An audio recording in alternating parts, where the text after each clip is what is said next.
Hello, everybody. Just check that out.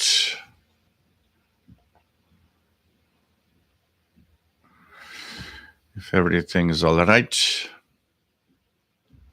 seems like everything is okay. So leave that here and turn on the tablet. I put the chat in the tablet to better manage.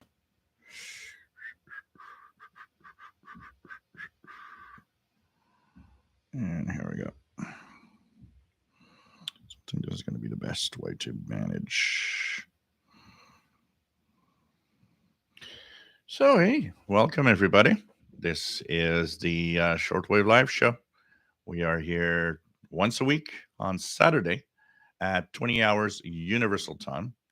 And we talk about radio and we talk about anything that has to do with radio, shortwave radio mostly, but every aspect of radio is accepted here. It's not just radio um, shortwave. It's as long as it's radio, we talk about it.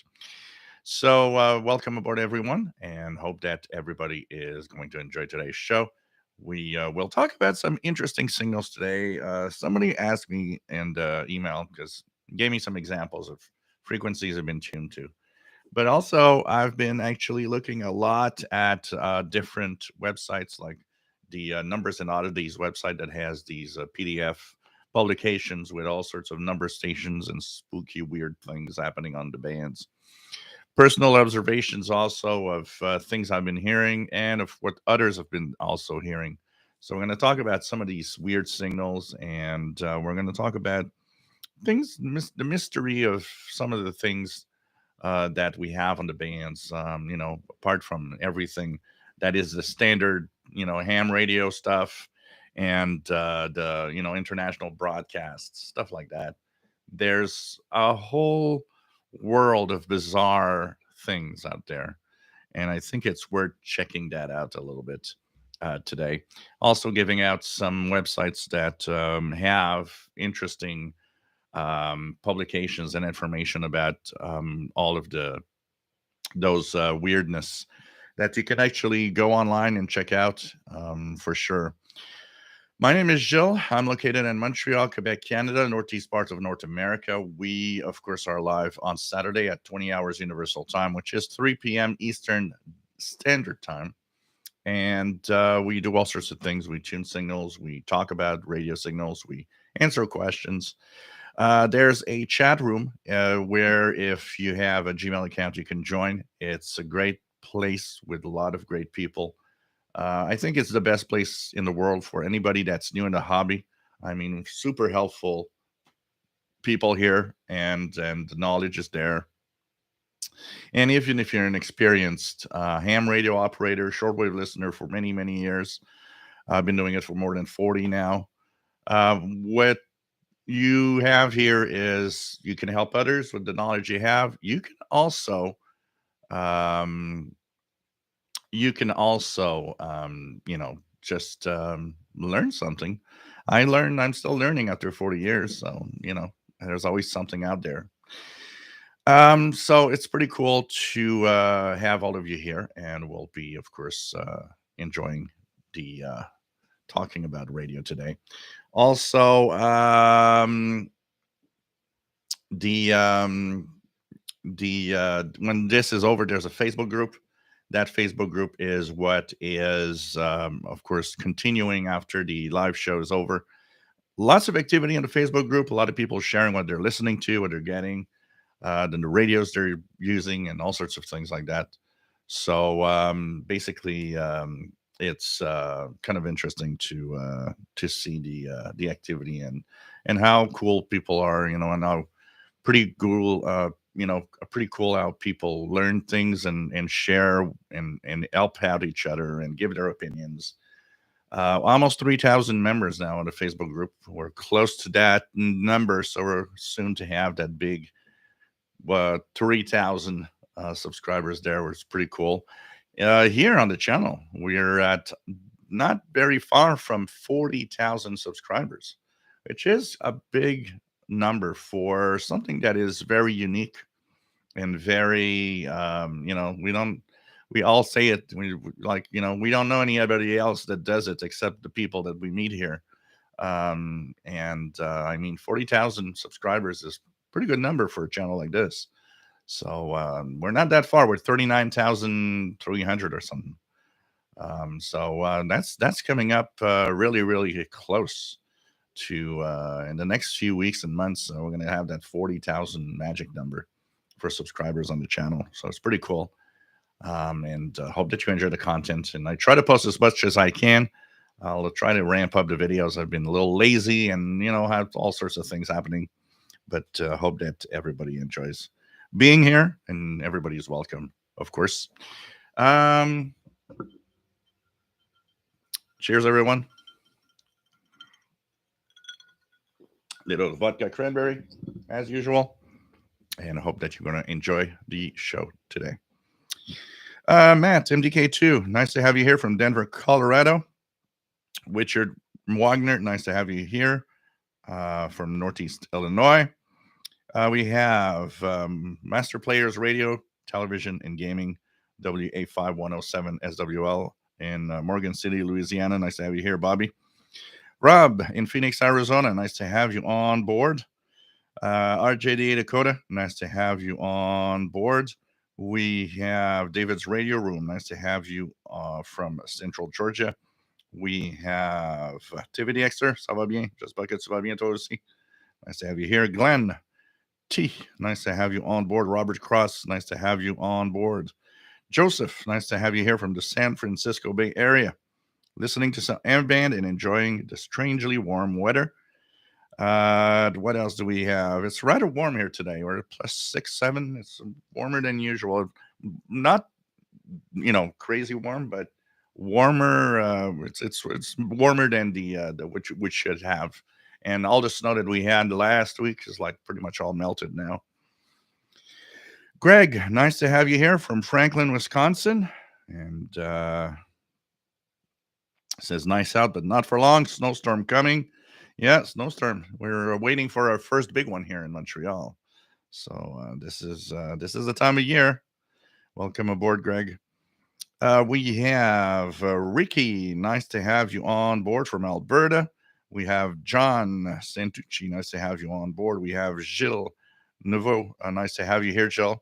WTWW 5085 Stop Broadcasting, the official story, because there is one. I went down faster than I was expecting. Sorry, I missed some names. I'm going to go back up a little bit.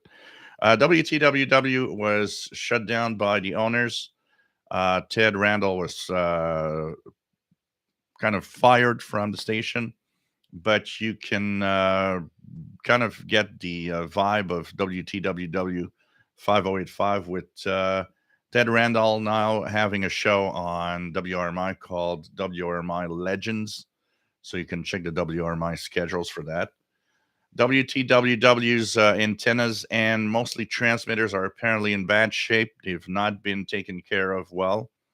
The group behind the station said that they are making repairs. They will have at least 2 frequencies on the air.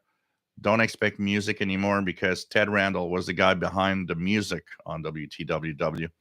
They will be back, but they'll be back with one frequency will be their Scriptures for America thing. The other one will be rented airtime for other religious broadcasting. So WTWW will be really just a religious station now. But you can have the feel of what was 5085 with the music, with WRMI Legends on WRMI, where Ted Randall is pretty much now. So that's what's happening. What else do we have? We have Keegan DXer. Nice to have you here, Keegan, from Northwest Arkansas. Always a pleasure to have you on board. Chuck, nice to have you here on 5KVO from South Texas. Nice to have you on board. Michael W. Nice to have you here from Australia, VK3MPO. Nice to have you here, my friend. We have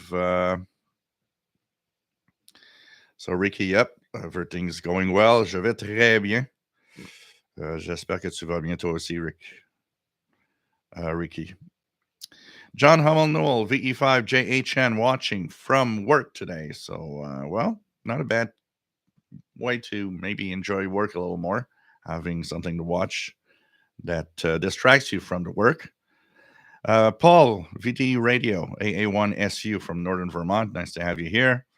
We have Sal Domino. It's nice to have you on board, KM4PPV. Nice to have you here, Sal. WFG59, nice to have you on board from Mid Michigan. Aerial Imaging, thank you so much for the tip. It is much appreciated. DJW883, nice to have you on board from Southeast Pennsylvania. Michael from Northern New Jersey, nice to have you here. Trevor from Dallas, Texas, nice to have you on board. So John Santucci is from Tucson, Arizona, K7XRT. What else do we have? Flame Garden, nice to have you here, and thank you for the nice words. J Projects, nice to have you here. Jim F from Rhode Island, nice to have you on board. We have D-Bias 777, nice to have you here. KC1PSK. What else do we have? Let's go down slowly. If I miss out on anybody, just say hi. I'm trying to catch up in the chat room here. It goes actually very well with this tablet. I think it's going to be the new way to do it now. We have Log 2112. Nice to have you on board. And happy Thanksgiving to all U.S. friends. Here in Canada, of course, was in October. It was a month ago. Don Royal, nice to have you on board. WA7330 is WL. We have Danny Shortwave and Radio DX. Nice to have you on board, my friend. Pretty cool to have everybody here. Sal says, so true. Learn something new every day. Absolutely. Absolutely. And this is the place to learn more. Aerial Imaging says, wow, 40,000. That's outstanding. David's Radio Room says, imagine 40,000 people in the chat room. That would be unmanageable. That would be crazy. Chris, wait, nice to have you here from Southwest UK. Aerial Imaging says, a full major sports stadium. Yeah, I could fill a sports stadium. That'd be something. A sports stadium filled up with radio geeks. That'd be something. That'd be something. Keegan DXer says uses his phone to record radio station IDs. Not today, the smartphone. I use them as my smartphone for tons of things. I use my smartphone now for videos. Most of the time, the videos, I have my little tripod for the phone. And I mean, the phone is a great, great camera now. And it's like just crazy how you do everything with that now.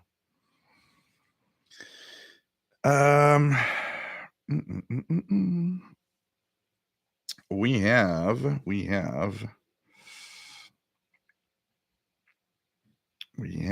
Let me just check it out. Mick, nice to have you here from Lincoln, England. M6 CMJ. With all the contacts I've been making, which because I'm at 850 contacts ish for ham radio, I'm bound to contact some of you if you are active at some point. We have Don Royal says temperature 64 from Surprise, Arizona. Neil Rigby, nice to have you here from the UK. Fred Waterer, nice to have you on board and welcome aboard. We have Greg Lopez, KT4RAM. Nice to have you on board from Lake City, Florida. Pretty cool. I'm trying to do something, by the way, because I'm looking at all the posts and everything from ham radio operators. I'm going to make my QRZ page really clear that, I have a live show on Saturday at 20 hours UTC and all of that with the link to the channel and all. And as I'm making a lot of contacts, of course, I see a lot of people that visit the page, the QRZ page. So I'm hoping that from the amateur radio side of things, I will be able to get some ham radio operators over to this channel also as listeners. What I noticed and what a lot of people have been actually saying is a lot of ham radio operators actually never listen or go outside the ham bands, which is sad because they miss out on stuff. And I think for ham radio operators, taking time away from the ham bands and listening to other stuff. I've been having complaints on this channel that I don't do the ham radio stuff or the ham bands on the Yaesu FT4 FTDX10, and it's like, well, this is a radio listening. If I'm gonna do ham radio stuff, I'll be on the other channel that we're gonna try to find time to activate a little more. We have Ken. Nice to have you on board from England. We have Dwayne. Nice to have you on board. We have. Let's see what we have. Kevin Murray. Nice to have you on board from Windy, Wyoming. And nice to see you on board. KK7HGD. Yeah, just, it's always the same pattern. Paul the Cat has the exact same pattern all the time. He's up all like late morning and early afternoon until about 2:30 p.m. and about 15-20 minutes before the live show starts, what happens? He just goes to bed. So that's why I haven't been seeing him, because he just goes to bed as the show starts. I'd have to make a bed for him here that he wants to sleep in so that you guys could see him all the time when he's sleeping. John Risson, nice to have you here from the UK. We have live from Seattle. Nice to have you here. Drinking vodka cranberry in my standard drink here. About 1.5 ounce of vodka and some diet cola and cranberry juice. So cheers. Everybody.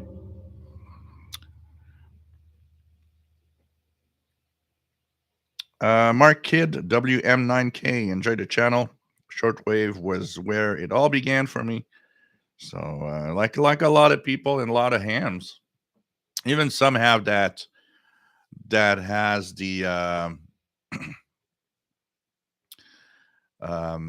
there's a lot of hams that actually came from CB radio and shortwave, and there's like a something going in the pattern for a lot of people. So there's a lot of hams that come from the CB world. Lots of hams come from shortwaves. Some come from both CB and shortwave together. So it's pretty cool. Pretty cool. Radio's radio. James M. WA1125 SWL. Let's have you here from Prospect, Connecticut. We have K6SUD. Nice to have you on board. We have Sal says, started years ago with shortwave listening and then got my ticket. Pretty cool. Matt says it's hard to fathom why people have limited interest, but I guess most of us were captivated by the magic of hearing things around the world. And some hams came at it from a very different perspective. Yeah, definitely. Harold, nice to have you here from Oslo, Norway, LB1NH. Andy, nice to have you on board, 2E0REE. We have,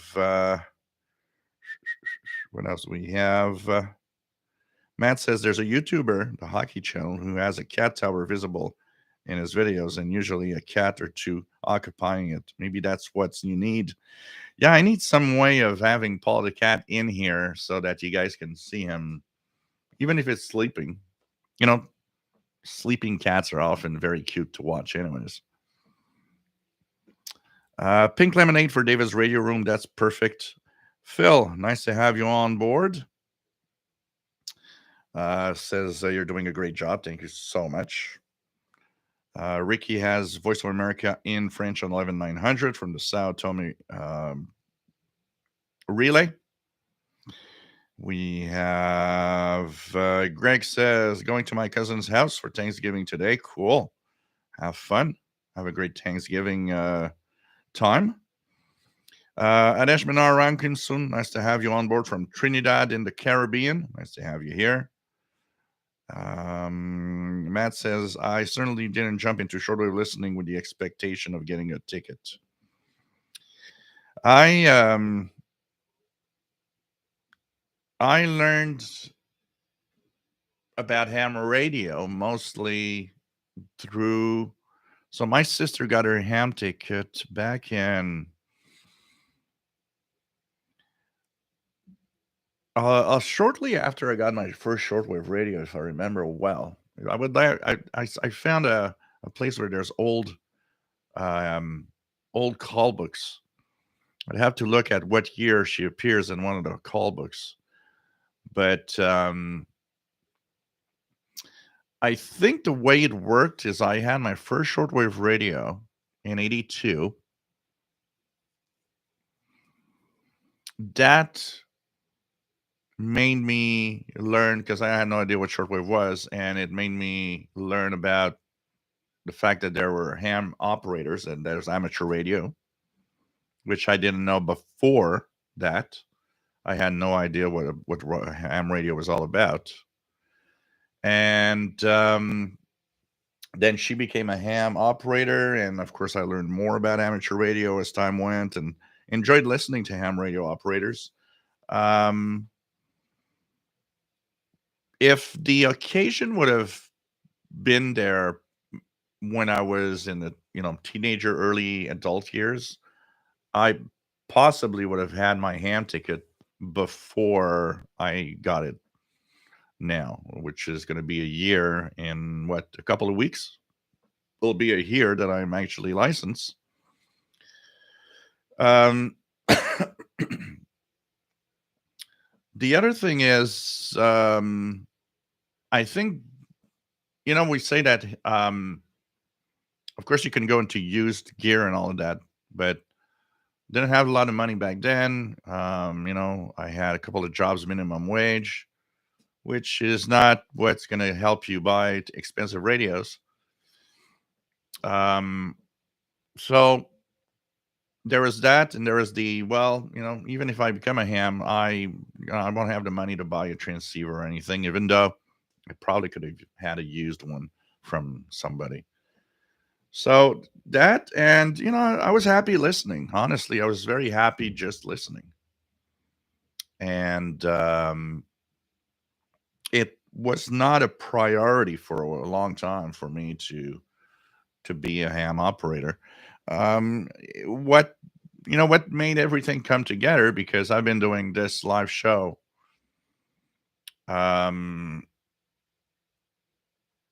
it's what, 10 years now that I've been doing live shows, or not. The channel has been 10 years. Been doing the live shows maybe for 8 years of that 10 years. The When that happened, and of course there's a lot of ham operators that watch this channel. What happened at some point, I think, is that there was the pressure of, well, you should get your ham license, and a lot of people were like, well, you're very knowledgeable, I think you won't have any problems getting your ham ticket. And so there was that, and all of that together, and then it's like, okay, well, I need to find time and do it. And I think one of the good sides of the pandemic was that the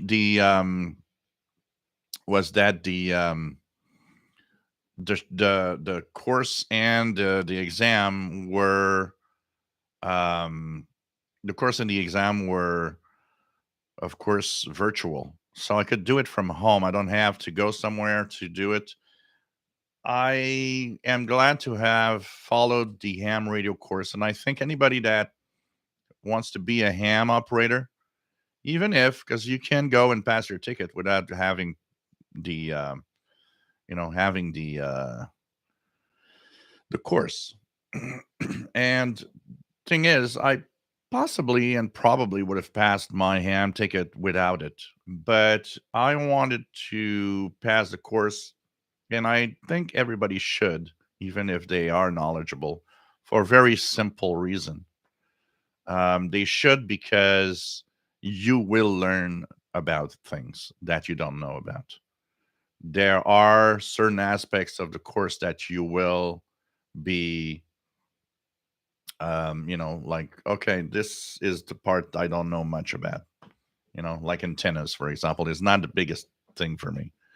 And there's also all sorts of other things, the regulations that go with ham radio, because you got to know how to operate, and the etiquette and how everything needs to be done. And so I think everybody, even if you have the knowledge, everybody should follow the course.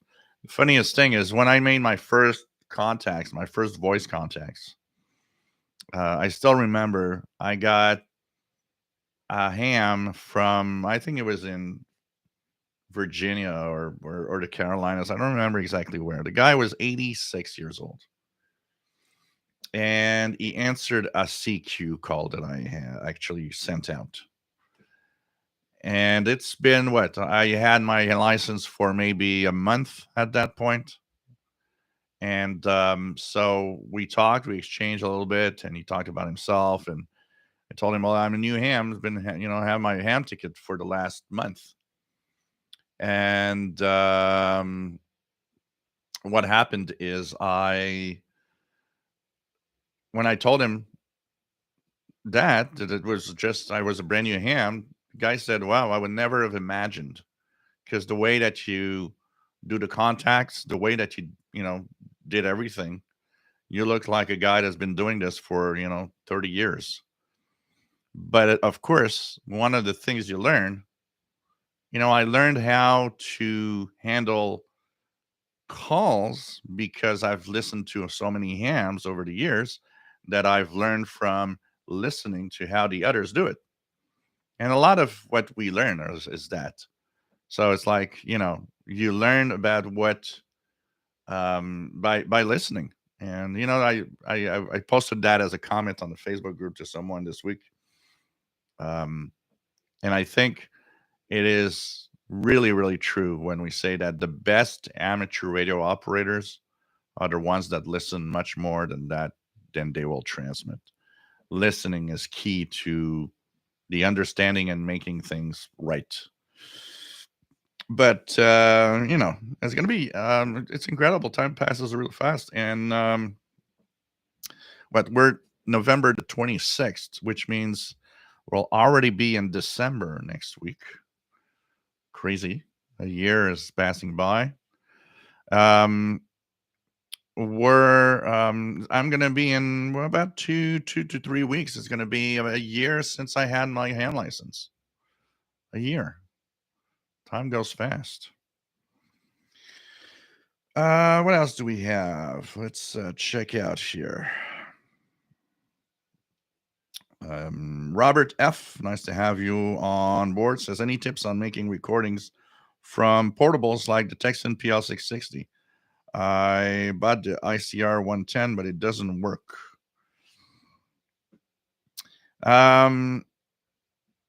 You can use, so radios, some radios have a line out that you can use. You just need the proper cable.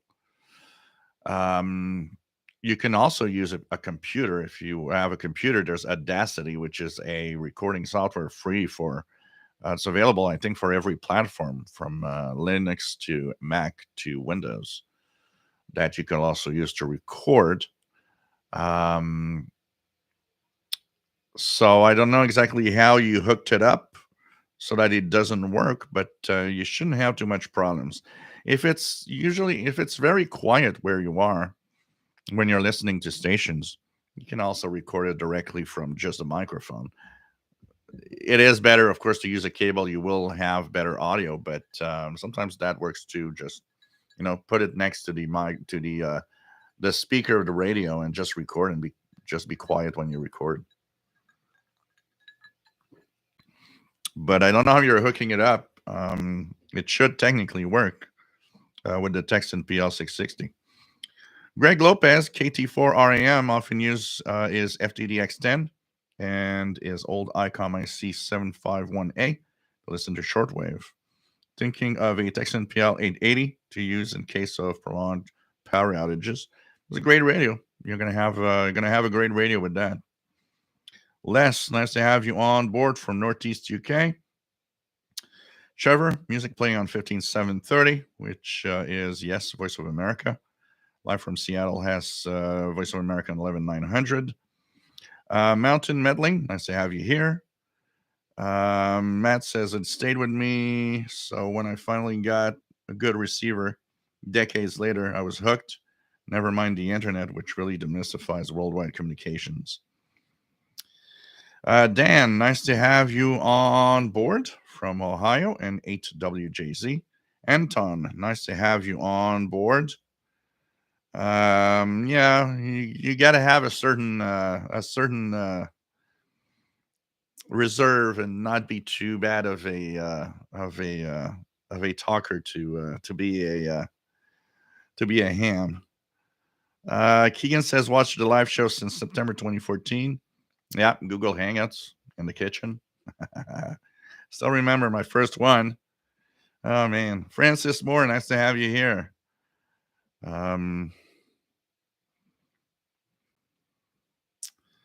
What else do we have? Let's go down. So yeah, Victor Echo 2 Zulu India is the call sign. Happy ham anniversary. Yeah, pretty much. Happy ham anniversary. I'm at 850 contacts, but of course, in there's like 700 of them that are FT8, FT4. I've been doing a lot of that, mostly because you know what, I rather have SSB voice contacts. For me, it's more fun. But there's an advantage of FT4, FT8 that I had overlooked also in many digital modes at the same time. When you're doing it late at night and you don't want to, wake up the neighbors. Well, FT8 and FT4 is quiet. You just, just do it. The computer's running, and you don't annoy the neighbors with your loud voice because you're talking on the ham radio. So I've been alternating between FT8, FT4, and SSB voice. If I see or hear a call on SSB voice, I'll be tempted to always, I keep the microphone there because my first, impulse is to take the microphone and talk and answer a CQ call in voice rather than FT4, FT8. Mark Kidd, WM9K says, I still love listening to shortwave. A few shows back, you played some of the older station IDs, and man, it brought back memories. I hadn't heard them in years. Yeah, we need to do a special show like that again. Maybe before we get to Christmas, or at the Christmas time when we'll be close to Christmas. We'll check it out. Talking of Christmas, is it me or let me just check something here? So our shows are Saturday. Yeah, Christmas Eve and New Year's Eve are Saturday. So so that's interesting. I don't know what I'm going to do yet. I'm probably going to have one of the two that I'll take off. Maybe Christmas Eve will be the one that I'm going to choose. Should I take a little vacation and have 2 Saturdays without any shows? I don't know. Not everybody's doing anything on these days. This year is going to be quiet for me. I'm not going anywhere. It's going to be very, very quiet. And what I have planned for Christmas is going to pretty much be the week before Christmas and in between Christmas and New Year, not exactly on New Year's Eve and on Christmas Eve. So I'm going to check it out. What I'm probably going to do is take one of the two off so that I can enjoy maybe a little something with a couple of friends, but something very, very simple. And maybe have one of the two. So this could be an idea that we could actually maybe have something on one of those 2 days. I don't know how many of you are going to be available on these days too. I mean, like I say, it's not everybody that's actually going somewhere or doing something on these 2 days. So we're going to see what's going to happen, but going to have to think about how we're going to deal with that. Having Christmas Eve and New Year's Eve both on Saturday, where the show is. Um, what else do we have? Just check it out here.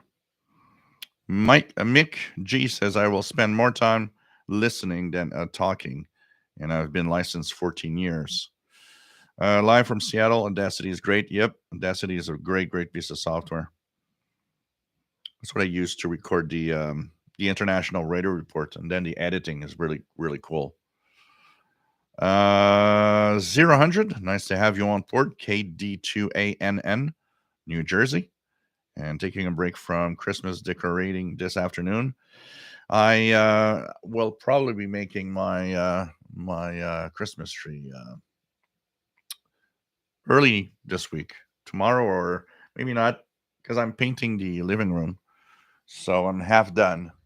So I just got to finish that before I can build the Christmas tree.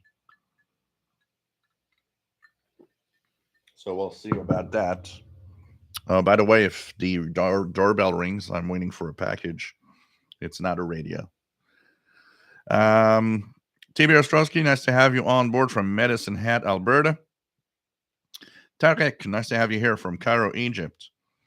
We have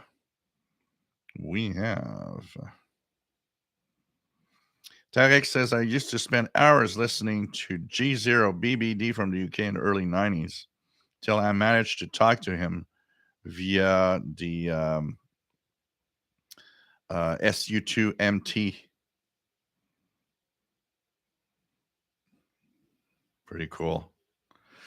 We were talking about that yesterday. We were talking about ham radio operators in Egypt and how,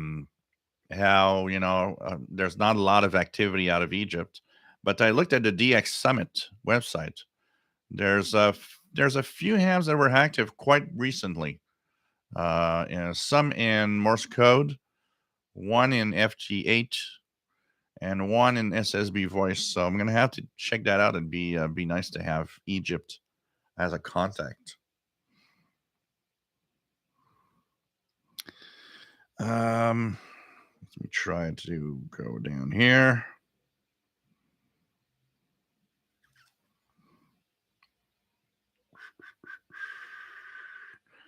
Glenn, nice to have you here. KB9IN from Milwaukee. Think I'm going to add at least one, maybe two more slopers to this collection. That should be the death of any good DX in the near future. Greg Lopez says, don't forget, thumbs up. Kevin, WS2H, nice to have you on board, says, have you dabbled at all with the Yisu digital fusion mode on your radio?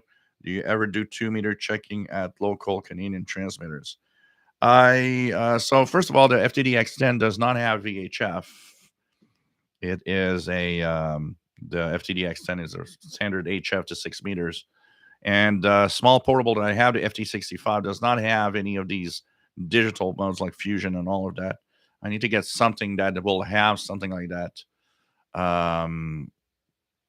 So I'm going to be checking that out eventually, but I haven't dabbled with anything like that yet on the radio. As for VHF, UHF, just for the fun of doing a check-in, I did go on a couple of local repeaters 3 or 4 times, checking into nets just for the fun of it on the with the FT65 to test it out at the same time. But I haven't done a lot. I'm not a VHF UHF repeater guy. I'll be a VHF UHF, more into the simplex or the, one thing that I'd like to have a way to do is um, is you know, amateur satellites or any other more exotic thing, but I'm not set up for that at all yet right now. Uh, uh, uh, K611L, nice to have you on board, Kimberly. She's calling herself the ham radio lady now. You're the ham radio lady of the group. Nice to have you here, Kimberly. John Crawford, nice to have you here from Northern Ireland. RJ Dakota says, got a small passive homemade loop antenna. What else do we have? Rob, nice to have you here. Mountain Meddling finally ordered an MLE 30 Plus. Cool. Hope you have fun with that.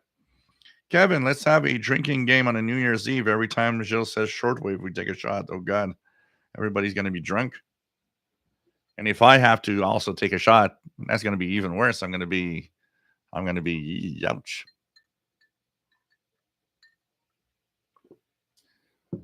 I'm going to be dead drunk on New Year's Eve live. I know some of you would like that.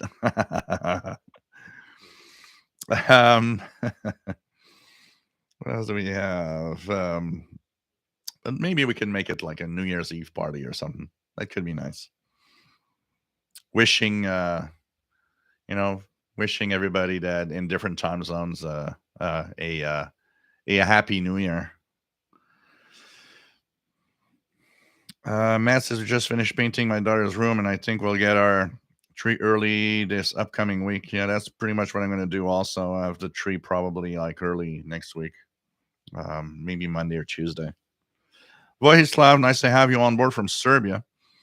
I was in the mood for the Christmas tree, because last week we had snow, and when the snow appeared, it was like all white and everything. It was like, it feels like Christmas. Let's be fun to have the tree, but I had to finish painting the living room because I painted half of the house now, but I have to paint the living room before I can make the tree. It's if the tree's there, forget it. I'm not going to paint now, and I want to finish that. So finally, it's like, yeah, okay, I'm going to finish the paint. So I did half of the living room, everything that's like the complicated parts, so that now the rest is going to be easier. But once that is done, this week is going to be the tree. And now it doesn't feel Christmassy because there's no more snow on the ground. I hope that maybe this week we're going to get into colder weather again. I hope that we could have maybe an inch or two of snow, just that it looks like Christmas. Mike Jam, nice to have you on board. Pretty cool to have you here. So Voislav, nice to have you on board. Chris Bell, can you use 75 ohm coaxial and 50 ohm receivers with no signal loss under 100 feet? Let's have you here from Minnesota. Honestly, you won't see much of a difference for receive purposes. If it's not too long, I don't think you'll see much difference. The difference in the mismatch will be higher on higher frequencies, more if you would go into the VHF or UHF range. There you'd see a bigger drop. And the HF range, you won't see much difference. And as long as it's not too long. Of course, if you have 300 feet, it's a different thing, but I don't think it's going to have much of a difference. As a transmit antenna, that would be a very different thing. It has to match. Log 2112, as far as number of stations go, is anyone here in the U.S. getting anything other than HM01? Yeah, I've heard several of the Russian ones, the polytone stations. I've heard one English, Russian a couple of weeks back. I've heard quite a few. You have to look at the schedules of Preon, but also, and we're going to talk about that because there's something that is interesting. There's kind of an increase in number of stations that nobody has that people have logged, but there's no No one knows who they are or what it is, including one that has a very, it's robotic, but it's very American style voice. It's kind of weird. And it's been reported a few times. I've even seen a video on YouTube from somebody more in the out west getting it at midday, like noon or 1 p.m. local there. So it's kind of interesting. Matt, local nets are all have really done on VHF, UHF too. Yeah, I mean, you know, and I'm not, I'm not into that. It's like, I don't. Hi everyone. Yeah, the day was nice today, and blah blah blah. It's like I, I'm not into that. You know. Joseph says one day we'll have the official SWL channel satellite. We'll do we'll do a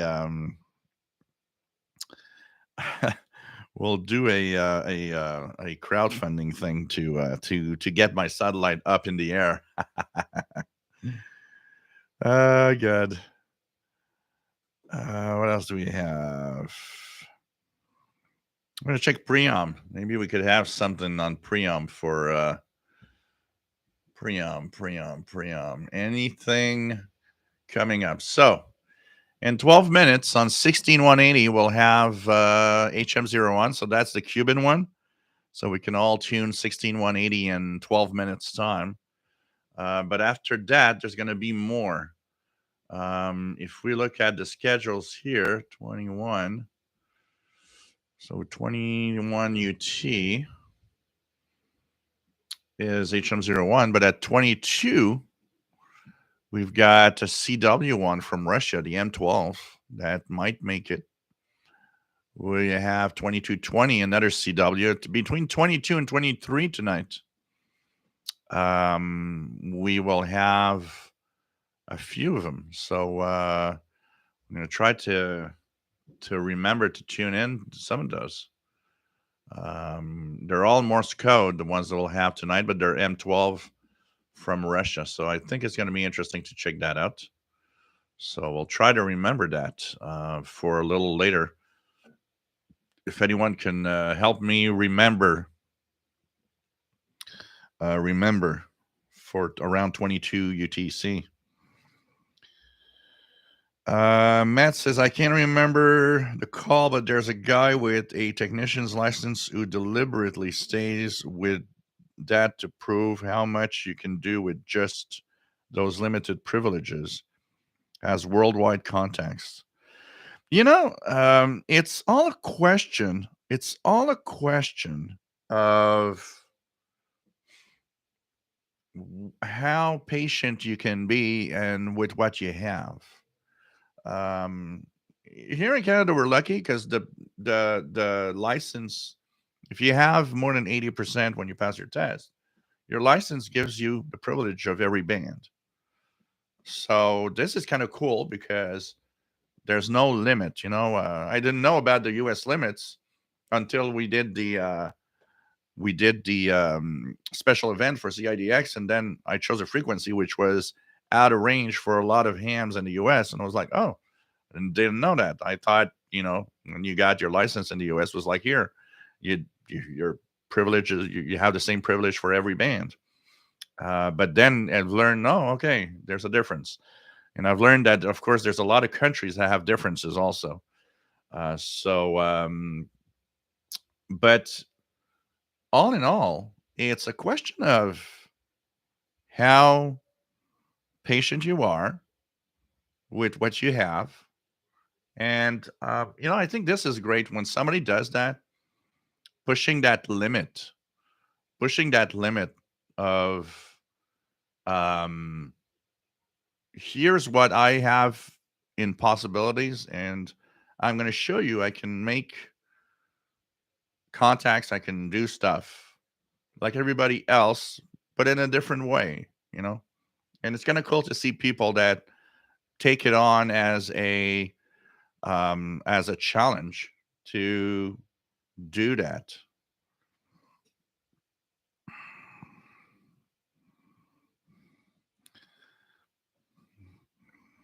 No problem, Chris Bell. Was happy to answer your question.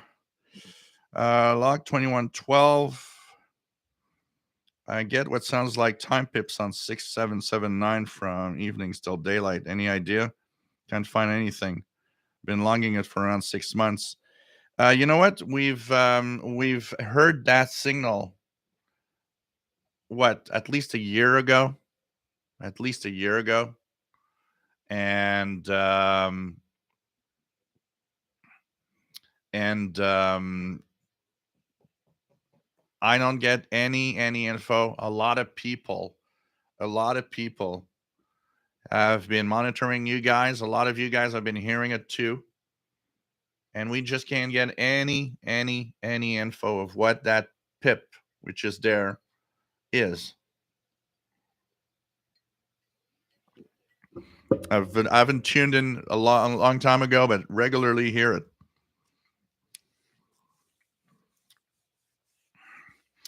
Glenn, maybe Max Headroom got his ham license in his broadcasting.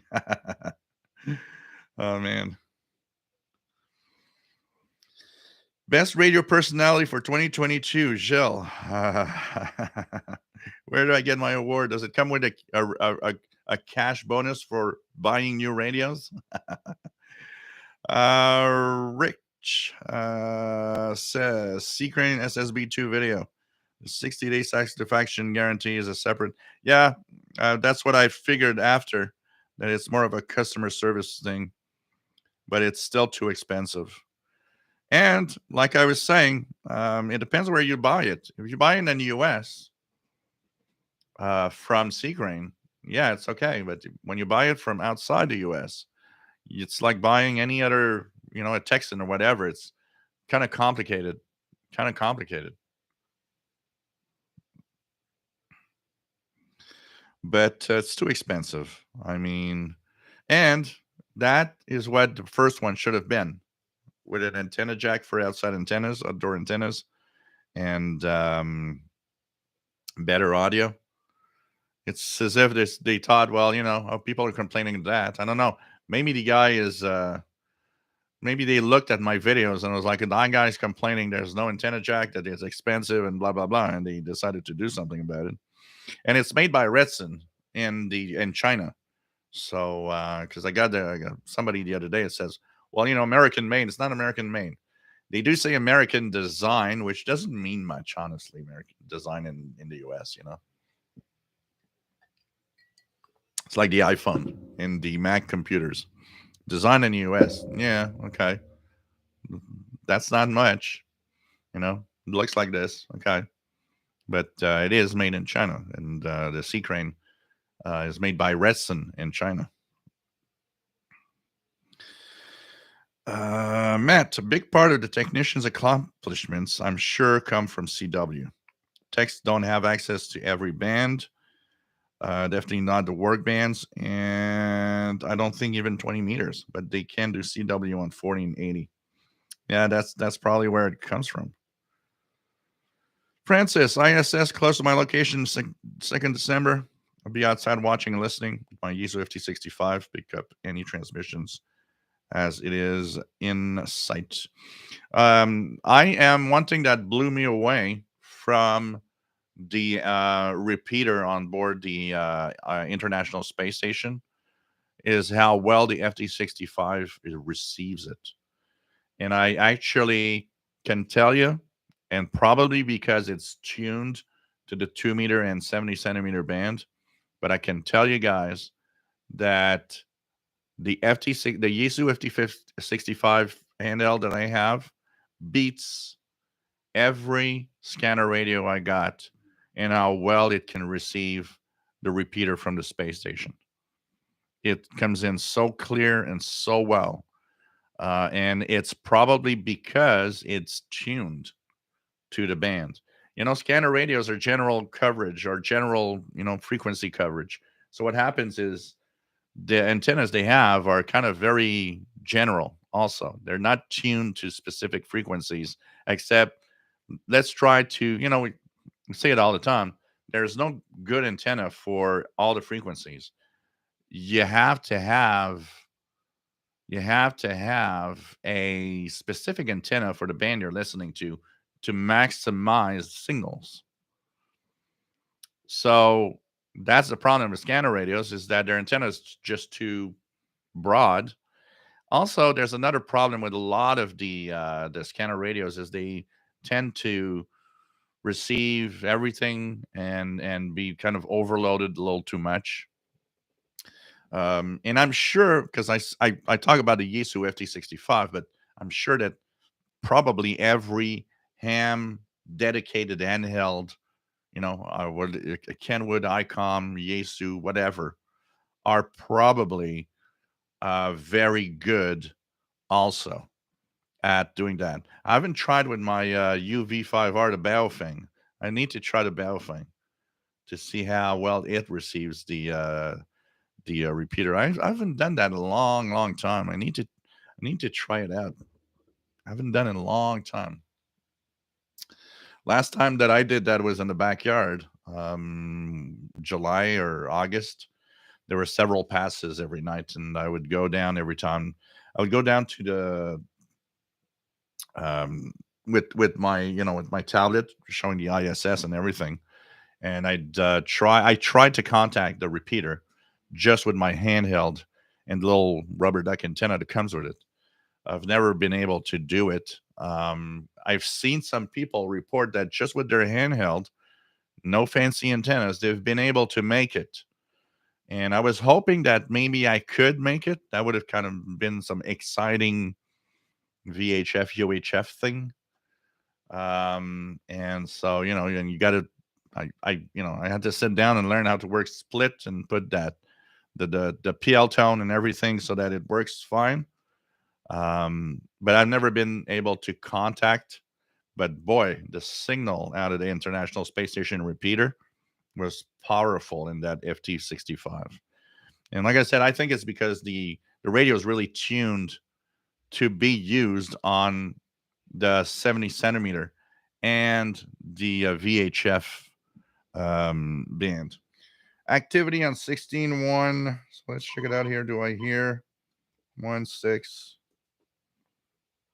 1.6, 1? See if we hear the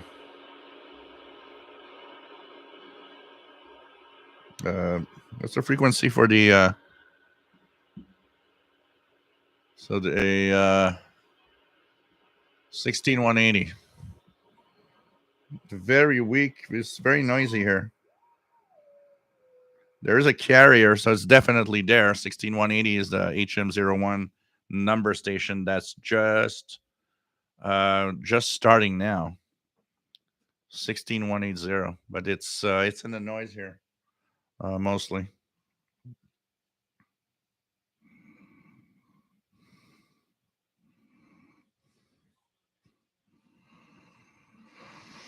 What else do we have?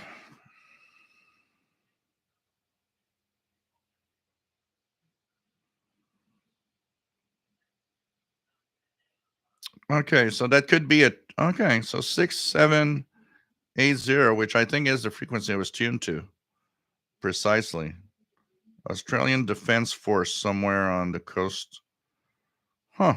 Okay. That'd be interesting to look at.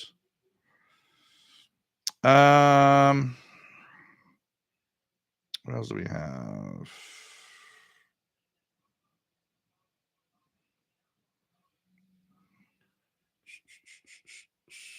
What else do we have? Let me go here.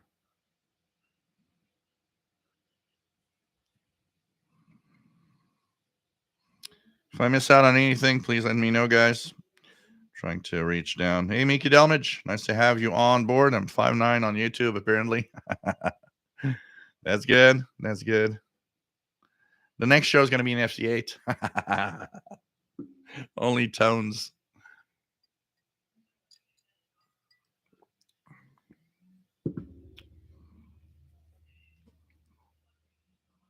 What else do we have? Trevor, 16180 number station as activity. Mountain meddling. I love my Yaesu FT65R. Does anyone use the programming cable and software, and is it even worth it? I program manually. I personally program manually because I don't have enough things to, you know, be worth plugging it in and programming it, basically. If you have a lot of frequencies, if you have lists of frequencies and stuff, and I have, want to change that all the time, it's probably better to program it via the computer. But I also do it manually.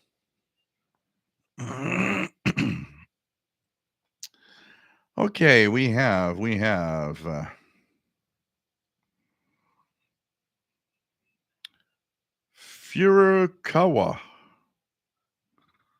Furukawa. Nice to have you on board. HM01 seems to be active in 16 180. Trevor 16180 week. Mountain Landling, not picking up activity in Pennsylvania. John Beckham, nice to have you here from Northeast Florida. Ricky 16180 week, but copyable as location. Mark Kidd, WM9K, hearing 16180 Spanish number station. What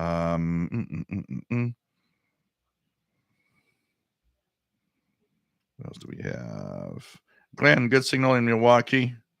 Wisconsin on 16180. Chris Barrel, 16180, coming in strong in Minnesota. So pretty cool. RJ Dakota, 16180, very weak, but there. So kind of interesting. So hey, I'm down the list. Want to talk a few minutes about something that we had some news from the people that actually make it. For those that are waiting and wondering what's going to happen and when it's going to come out, the famous World Radio TV Handbook 2023. The latest news is that they are scheduled to go to the printers on December 14th, and they are scheduled to start shipping and be available on January 18th. So mid-January is where their target time for sending it out. So if you were waiting for this, it's going to be mid-January-ish. I've had a hard time with I was looking at the people on the group that were talking about this and how this thing is way too expensive and so on. The problem is the misunderstanding of what this is, and I think too many people say, "Well, I'm not going to buy this with outdated schedules." You don't buy the World Radio TV Handbook for schedules. You get schedules on the internet that are updated every week. You don't want this for schedules. This is not for that. This is not for what it is. So of course it's too expensive for just schedules. This is not Passport to World Band Radio. This is the World Radio TV Handbook, which is a very different guide. This is a guide for all the information that you can get from who's who in broadcasting, the different stations out there, the power, the transmitter sites, maps of transmitter sites. You have more details in here than most of what you find on the internet most of the time. And if you're a QSL hog, you get emails and postal address with even personal contacts, the person to contact that you have the most chance of actually having something in return. This is a complete guide of broadcasting. It is not a schedule book. If you're looking for shortwave schedules only, don't buy this. You're wasting your money. If you're looking for comprehensive and lots of information and details of every broadcaster around the world and every country, not just shortwave, medium wave stations, FM, TV, who's who in broadcasting is in here. For that information, depending on who you are, it is worth the money because it is very complete. And there's, a few pages. There's some radio reviews, there's antenna reviews, and a few things in there. A few articles also about broadcasters. But this is a broadcaster book, not a schedule book. It's very, very different. But for what it is, and I think it's worth its money. But this is not schedules. This is not where you should get your schedules for shortwave. You should get your schedules online. They're much more accurate and up to date. So the new one is coming mid January. And yes, they're back because somebody has picked up the publishing for this year. Somebody out there thinks that this is still worth being in there. So it's coming out again. And there'll be some aspect of it that will be online. I don't know up to what extent exactly. But like I said, the publisher said they're going to print on December 14th, and they're going to be available roughly mid January. World Radio TV Handbook 2023 is coming, guys. So I probably will get a copy at some point. I usually get a copy through Sheldon, so I don't know if it's going to be the case. But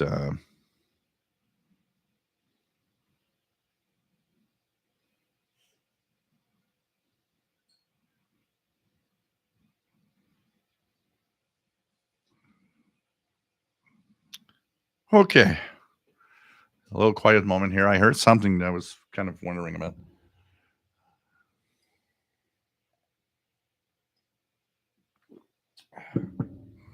So anybody waiting for that? It's coming.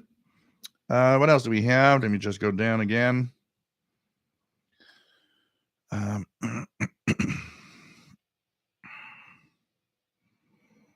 Check it out. Yeah, miss on anything?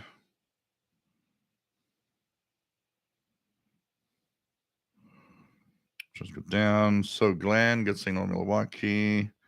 Yep. Michael ordered the Black Friday special RSPDX. Will be there Tuesday. Looking forward to searching out week stations with it. Cool.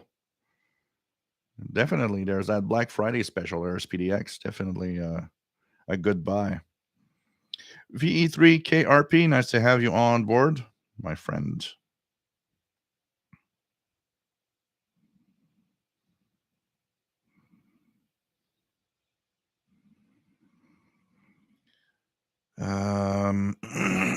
Dave Johnson has 16180, strong in lower peninsula of Michigan on the Lake Michigan shoreline. Jim Gordon, nice to have you on board. Radio New Zealand still coming in strong most days. Here in Scotland, 13755. Cool. Khalid Wave, nice to have you on board from World Cup in Qatar. Welcome aboard. Timothy Gunter, nice to have you on board. 16180, a little weak.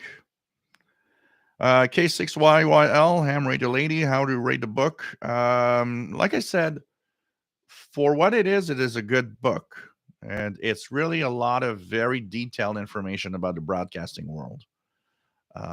It's really, really who's who in broadcasting, who to contact, email address, phone numbers, and lots of details on the technical aspect of their transmitting locations and so on.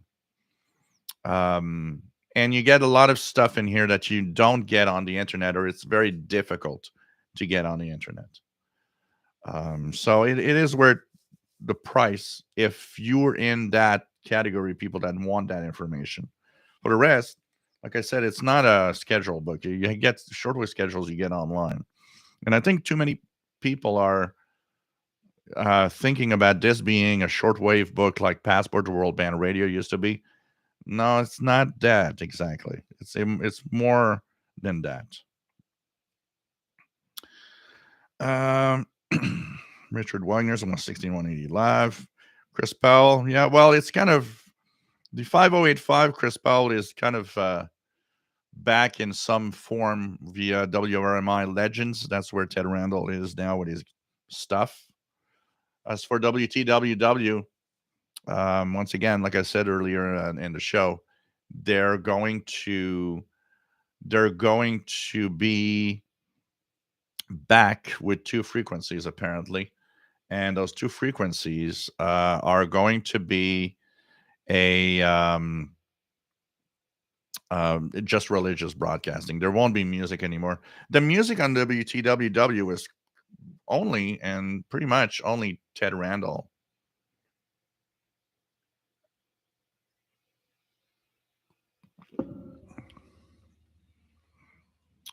KW 1161, nice to have you here from Tucson, Arizona. Jim Gordon, the UK Radio Magazine radio user, has announced that the December issue will be its last. A shame. It was a very useful guide to the UK market and radios and aerials and lots of radio related articles. You know, this goes with the fact that, um, just looking at the fact that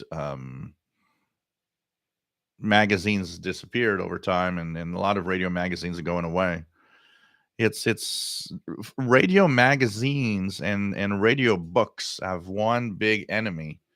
We talk about, because that's what I say all the time. It's like, no, there's no competition. Shortwave is not in competition with the internet. It's not like that. It's not the reason why maybe we have less stations today. The internet has nothing to do with it. It's another aspect of what shortwave radio broadcasting is all about, and the noise level, like I always mention. But magazines and books, they have competition with the internet. You get you get the you get the all the information, a lot of information on the internet, that you didn't have before. You would buy Popcom, or you would buy Monitoring Times, because it was the magazine giving you information about frequencies and stuff like that. But the thing is, we get so much on the internet now, and where do you go to get a review of a radio now? You just go, you know on the internet, type whatever brand radio you're going to buy and type review, and you get all of these websites, and there's guys on YouTube that review them. It's a big competition to the printed or the magazine stuff. Every time I get somebody telling me I miss Monitoring Times, well, if you miss Monitoring Times, then it's very simple. Subscribe to Spectrum Monitor.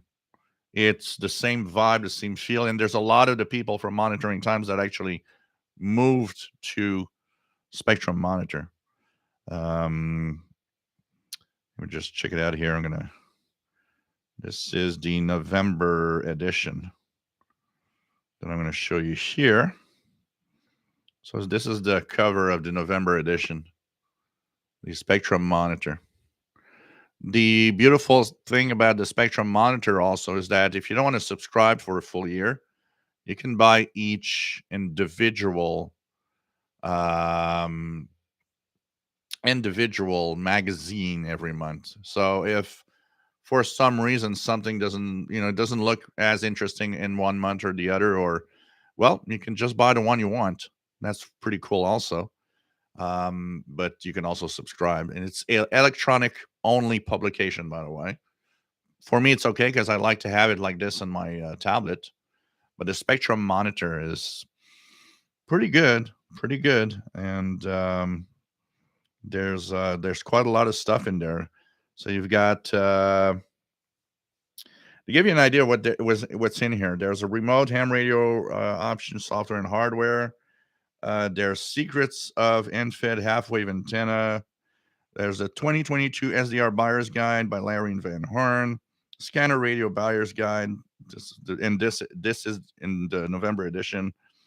You get A lot of columns in here. So, scanning America, federal wavelengths, military communications, utility planet, shortwave utility logs, the world of shortwave listening. There's a guy called Fred Waterer. I don't know who that guy is. I've heard that name before. Apparently, he's the guy that's in the shortwave listener column. So I don't know. Wonder who's that guy. Um, some guy. I don't know. Random. Radio 101, amateur radio astronomy, adventures in radio restoration, digitally speaking. So there's a lot of info in here, and there's of course questions and comments and stuff. Some news about what's happening, reviews, like this. You get reviews like this of different radios and so on. Yeah, definitely sounds sketchy. So I think it's if you have one publication to subscribe to that is interesting. I buy it on a monthly. It's so funny because I buy it on a monthly basis instead of subscribing. The funniest part is I've probably purchased every single issue for the last 3 years, so it's like I subscribed, but I'm buying them month by month. Um, and so it's like but it's really cool and it's not very expensive, so you can check that out. It's a nice publication, honestly, and I've been enjoying it. It has, like I said, the feel of it has the feel of um, the monitoring times. It looks like it. It feels like it. It's pretty much monitoring times in a digital format.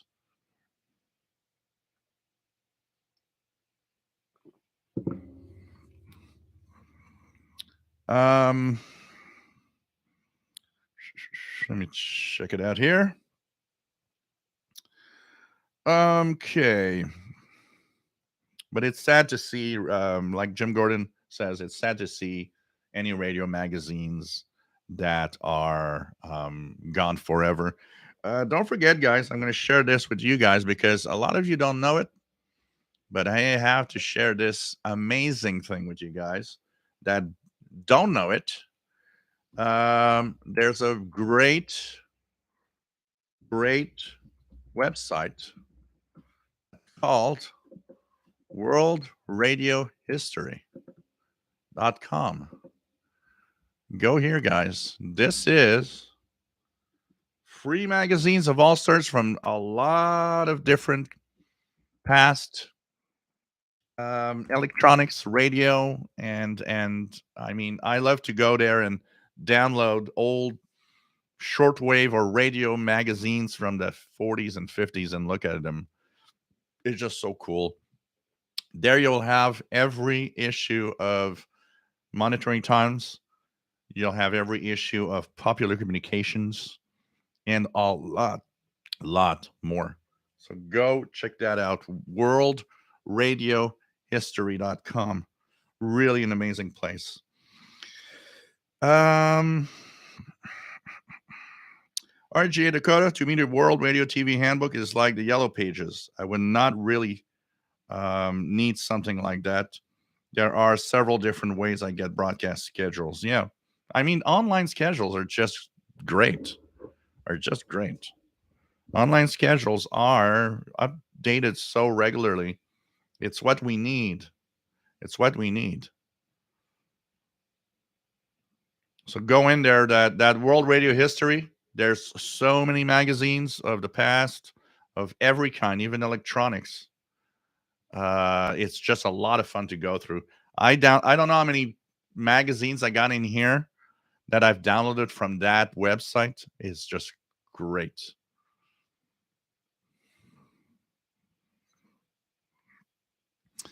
Mountain meddling. Okay, HM01 is coming through in Pennsylvania. Timothy Gunter says, I know, no 5085. I heard from 4765 Radio Progresso, but it wasn't the same. Yeah, well, 5085 has one major problem. One major problem. The fact that it's gone. It's the fact that it actually catered to a very specific need and niche market that a lot of people liked. So 5085 was fun because you could listen to music all evening. Something, and not, weird, funky music from some other country.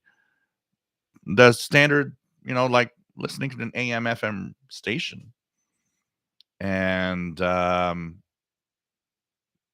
it was something, even 5085 was like, okay, well, nothing interesting right now. It's the go-to frequency for I'm going to listen to music there, and usually gave a decent signal here. So it's like, you tune to that frequency for that.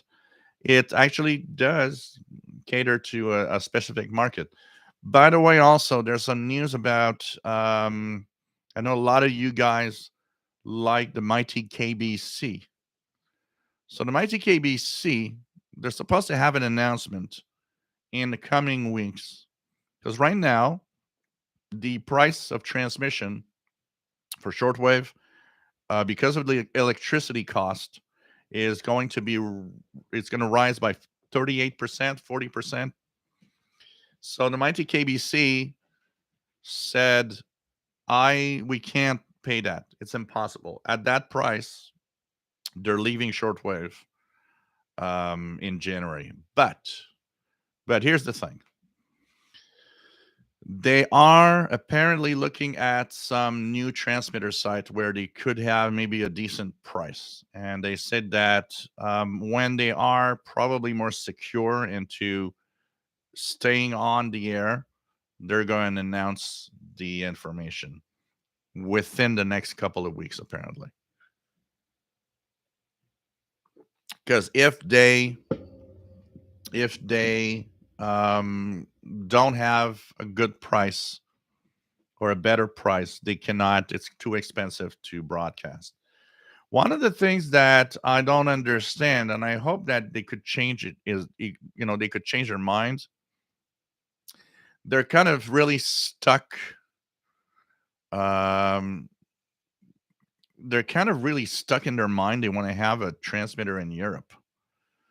Because I've read somewhere that somebody said, well, why don't you go to WRMI and broadcast from there?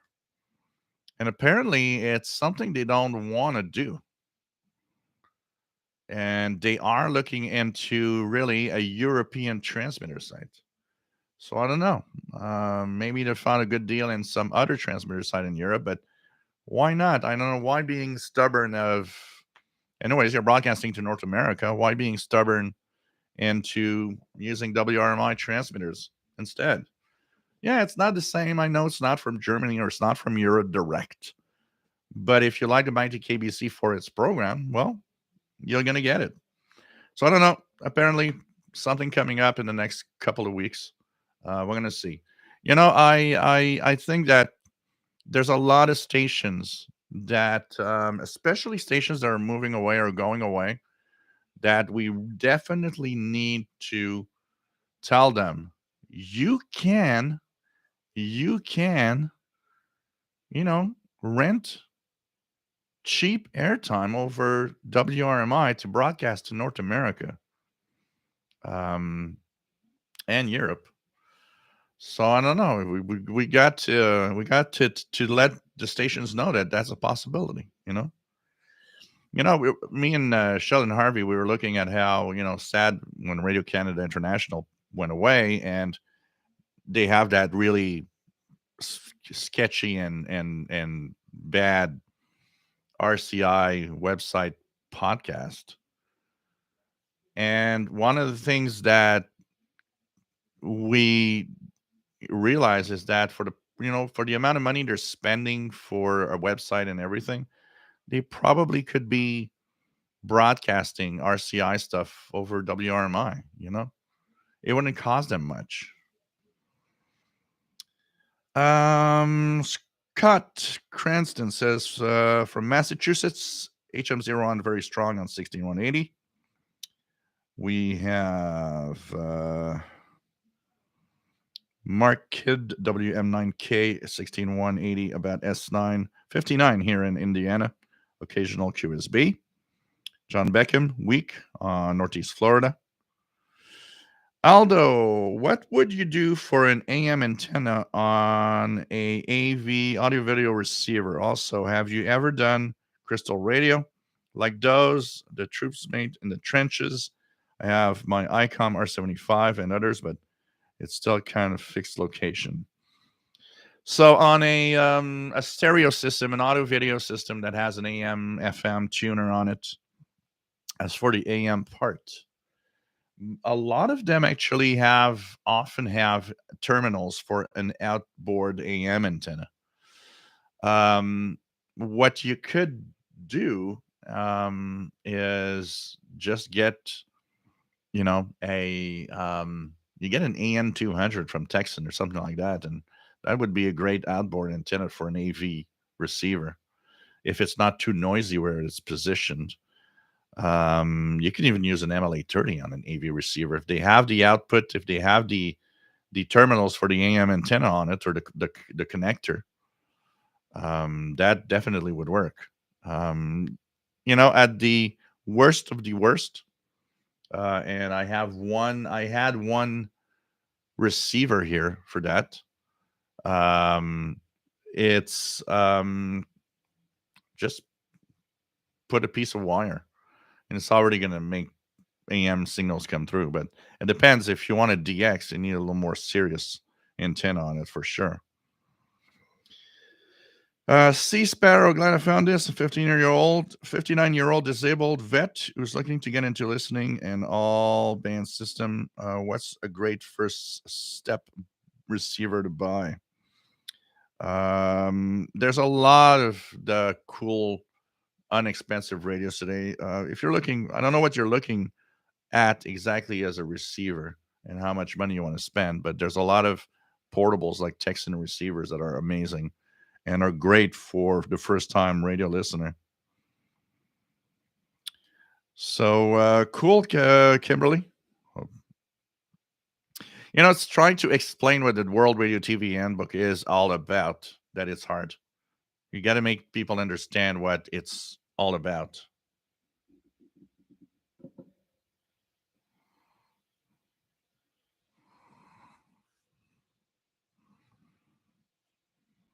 And like Matt has, great ways of using the World Radio TV Handbook for us. There's a station QSL and so on.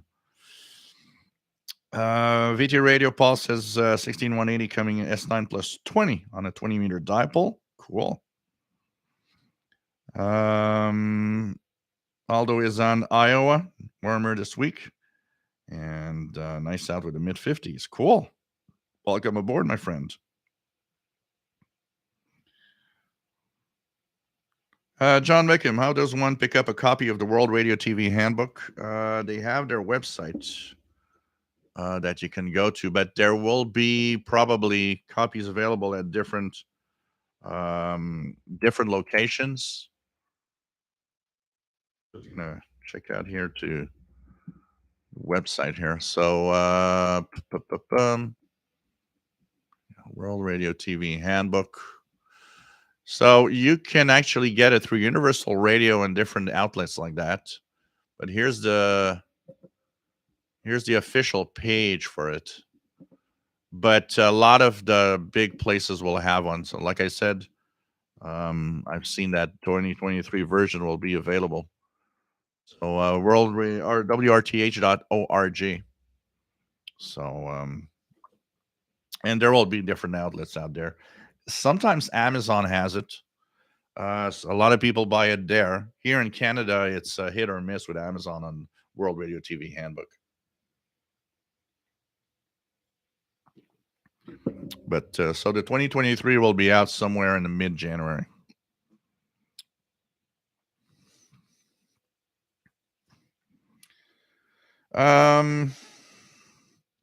Sea Sparrow. Well, if you get a Grandic Satellite 800, you do get a great radio in there. That's for sure. Fred Waterer. Heard a rumor there's virtual radio magazines. GA Dakota, Ted Randall also had different DJs on different nights of the week. You had a paranormal show on the night of the week sometimes. So, yeah. had different stuff. He was kind of almost taking over the station and doing what he wants rather than playing what should be played.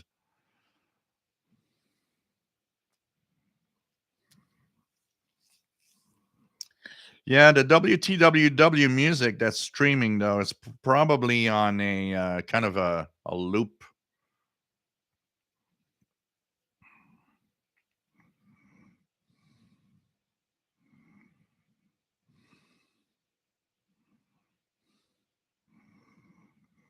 What else do we have? Try to go down slowly, catch up on everybody. Hello there from Ukraine. Nice to have you here. Yeah, Popular Electronics. I would buy Popular Electronics. There was one from France that was really cool and that I liked. It had nice circuits that you could build, and it had already printed circuit board designs so that you could actually use them to make your own circuit boards, which I never did. I never did that, and I'd love to try that someday. I've never. Any of you guys, have you guys used all the process to make your own circuit boards for electronic projects?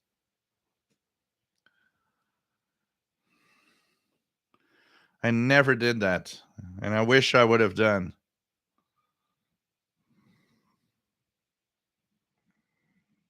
Well, we got to be careful, Sea Sparrow. Some people are, I tend to be much more focused on what the stations are, what the stations are, what the radios are, and in a very neutral way, and by testing.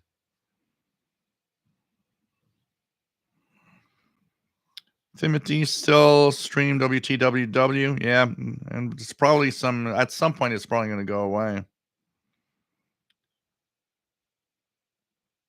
What else do we have?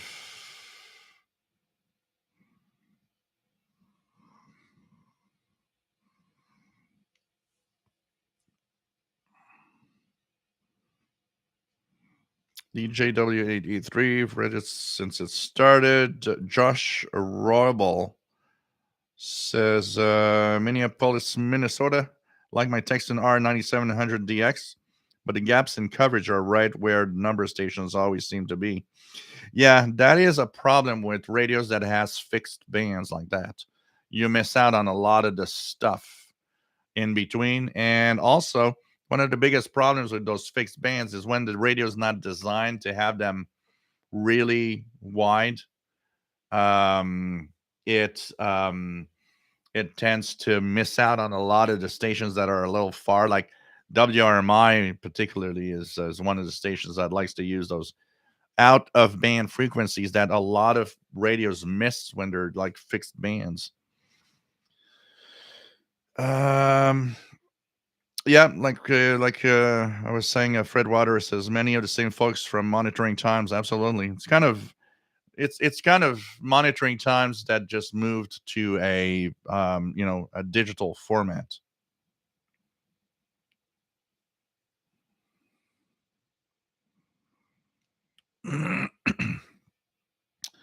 What else do we have? Although trying to get that a radio that has no gaps, well worth it. Um, Mountain Meddling, 11-2, ordered QST magazine from 1927. It's I find it so interesting to read and look at the old magazines, see the radios at the time, and what was on, and the electronics at the time, and behold, I have one. Which one did I take? It's one of the like a QST magazine, or I don't remember which one. A CQ magazine from the time. It's an ham radio magazine, and it focuses on behold the future. The new transistor is here. It's like, whoa, that's the future transistors. Whoa. Um, what else do we have? Richard Wagner downloaded hundreds of mags from the World Radio History, Audio, Radio, Electronics, I-Fi. Pretty a lot of cool stuff. Aldo want to make an old crystal radio someday. Yeah, the only ones that I've made are the ones that were already kind of commercial crystal radios, were sold as a kit, like at Radio Shack. Um, the Win 1960. Nice to have you on board from New York.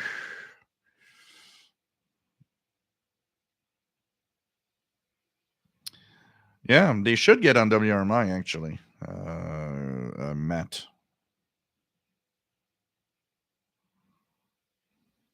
JD Dakota says, I'll admit why I liked 5085. Wasn't always the best or greatest, but it filled a niche market even for me.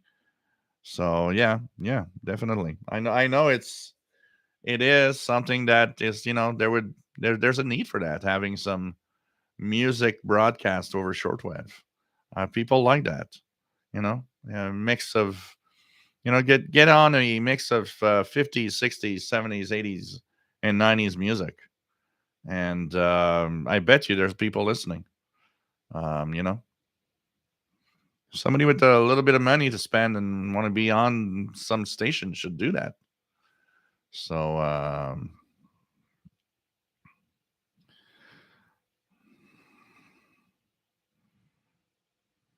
that says Isodun would be an improvement. I don't know how much it costs, but that's where Radio Omrong broadcasts from.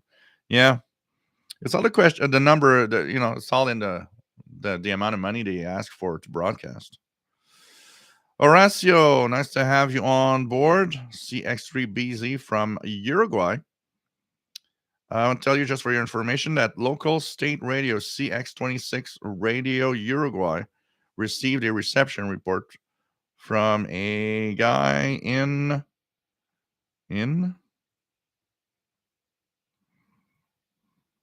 Fred Waters says, I miss being able to sit on a frequency like 5085 or 9420 Greece. Yeah.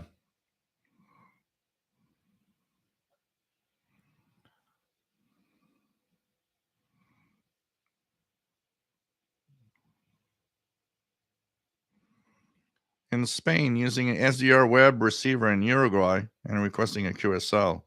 The official at the station will not verify reception reports made with this sort of tools.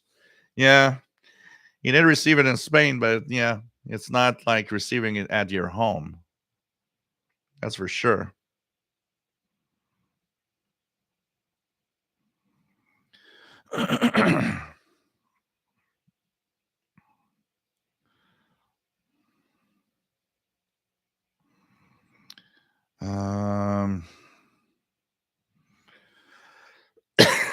Yeah, well, WRMI is trying to.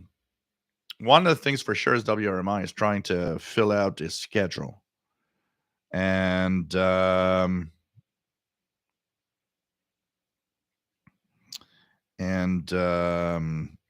is a problem. Is that um, you can't monetize music, and so it's a complicated game.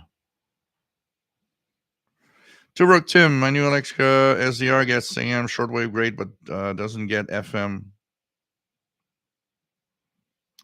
Do you choose a correct?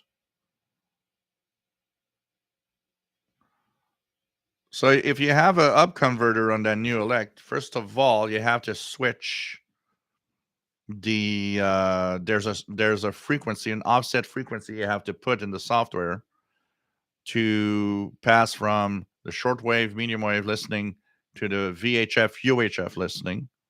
Without that offset, it doesn't work. So you got to check out what's the offset and how to set it in the software you're using, first of all. And second of all, if you want to listen to FM broadcast band, remember it's wide FM, the mode that you need to use there. But if you have access to even the VHF, UHF range, in that new elect, you probably have to put the offset. Learn what's the offset and how to set it in the software. When the offset is there, what you need to do then is when you go to FM, for example, broadcast, you need to switch off the offset or switch it on, depending on which band you're going to listen to. That's the all the SDRs that have up converters use that method to get all the spectrum of radio listening.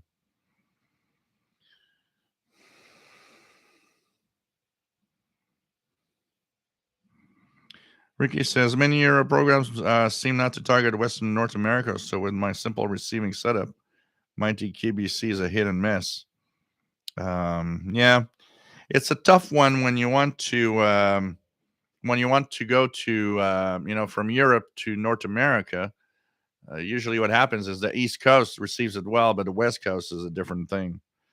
And some do, like Radio Romania does have a West Coast target area, but it's like here in the East Coast, you get tons of things from Asia, the Pacific region. We I have a hard time getting anything from there on the East here. So it's the reverse situation for you. Because everything from Europe, I get easily.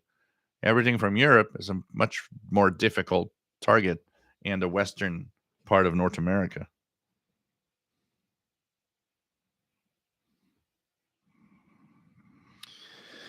Yeah. It's funny because if I'd have WRMI, if I'd be the owner, I would work really, really hard to sell my transmitting capabilities at a decent price for um for getting as many relays from I'm sure that there would even be I'm sure that there would even be a I'm sure that there would even be a um some medium wave or FM station that would out of curiosity be interested in buying airtime if they'd work on it a little.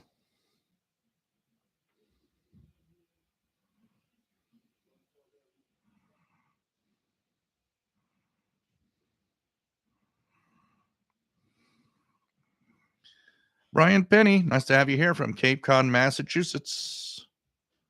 PY4001 SWL, nice to have you on board from Brazil. We have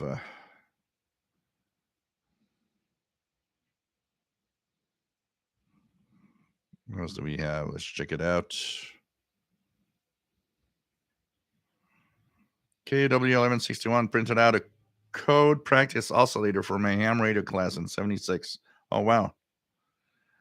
Cool, Greg. This is the place to learn for shortwave and all sorts of things and antennas and radios.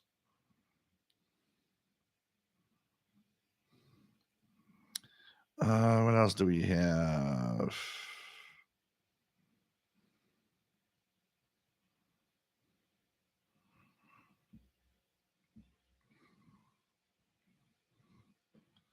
Let me just check it out here. Try to go down a little faster. Reach.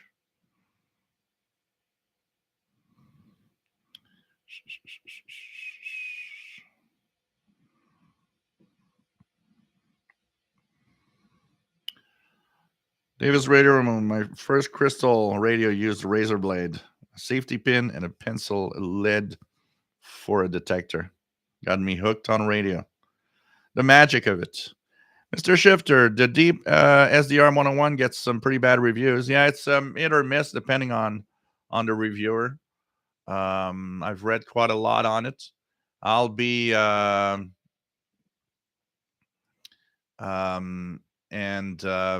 the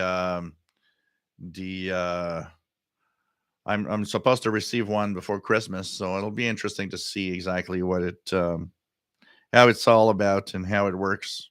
Its quirks. I was lucky. I got the deep SDR 101 for just barely 100 Canadian dollars, which is good because most of them are 150 and above here on Amazon. So when I saw it at like $102, I just clicked the buy now.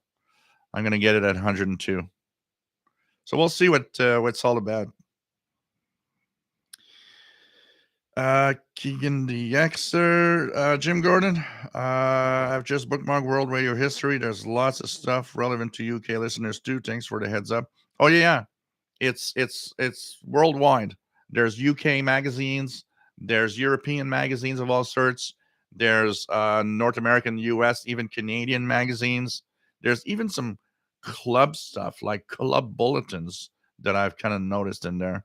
Lots of interesting stuff and more added all the time. Antonio, nice to have you here from Spain.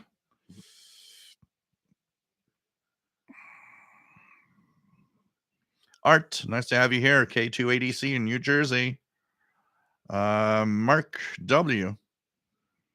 Nice to have you on board from Vancouver. Received first 2 QSL cards a couple of weeks ago. One was from WTWW. Got it just in time. Just in time. Matt says, remember when WRMI was like 90% overcomer and all the transmitters were on around the clock? That was mind-boggling. Yep, definitely.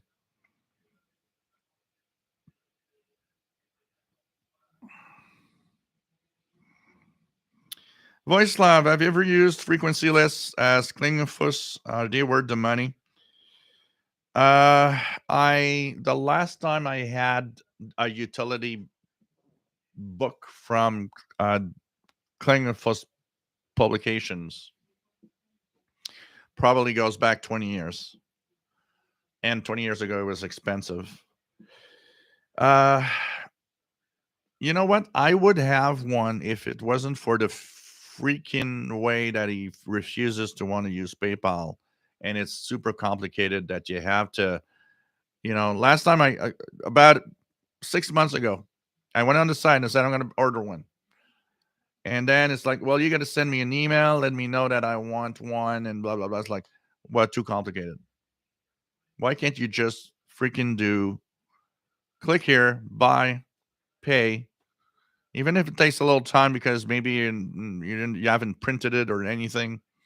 I don't mind, but the way that he does how you buy it turned me off immediately.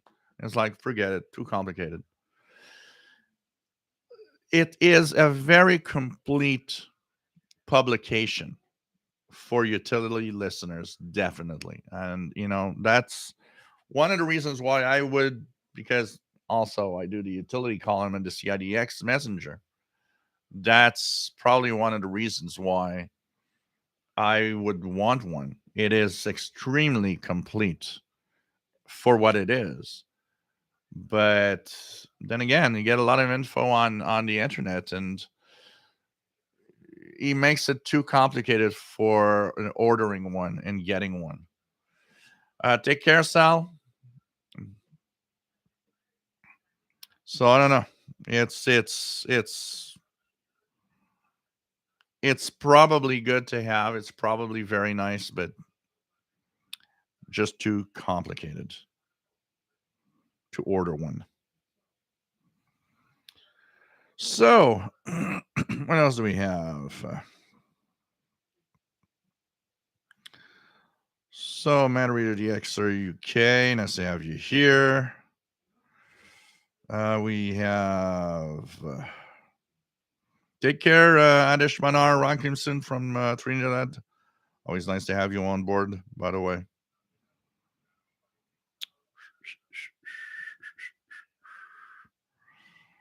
Fredwater, in the early 80s, I recall articles suggesting all shortwave broadcasters would have to move to SSB to allow all stations to be heard.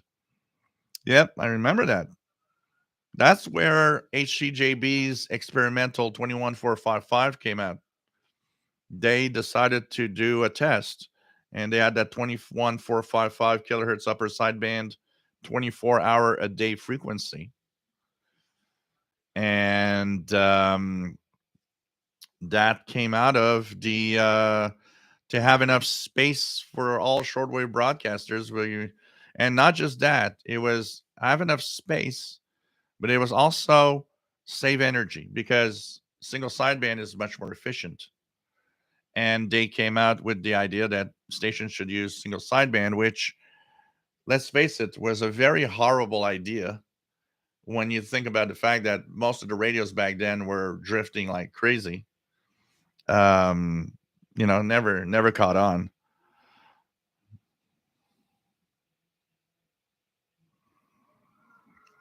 Water didn't anticipate Cold War ending or the internet. Yeah, it's mostly Cold War ending, much more than the internet. That is a problem.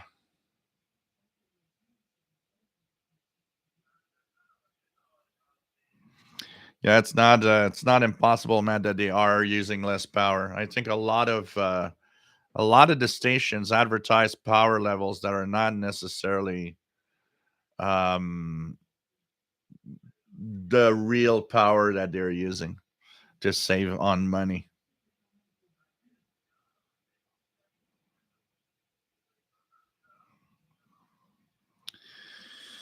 What else do we have? Yeah, Ricky, Radio Thailand actually is that because there's been a change in the last couple of years. There's been a change on Radio Thailand. Radio Thailand used to have a 1 hour English at 0 UT. And it used to be the first 30 minutes were for Eastern North America, and the last 30 minutes at 0:30 were to the Western part of North America. So they'd switch.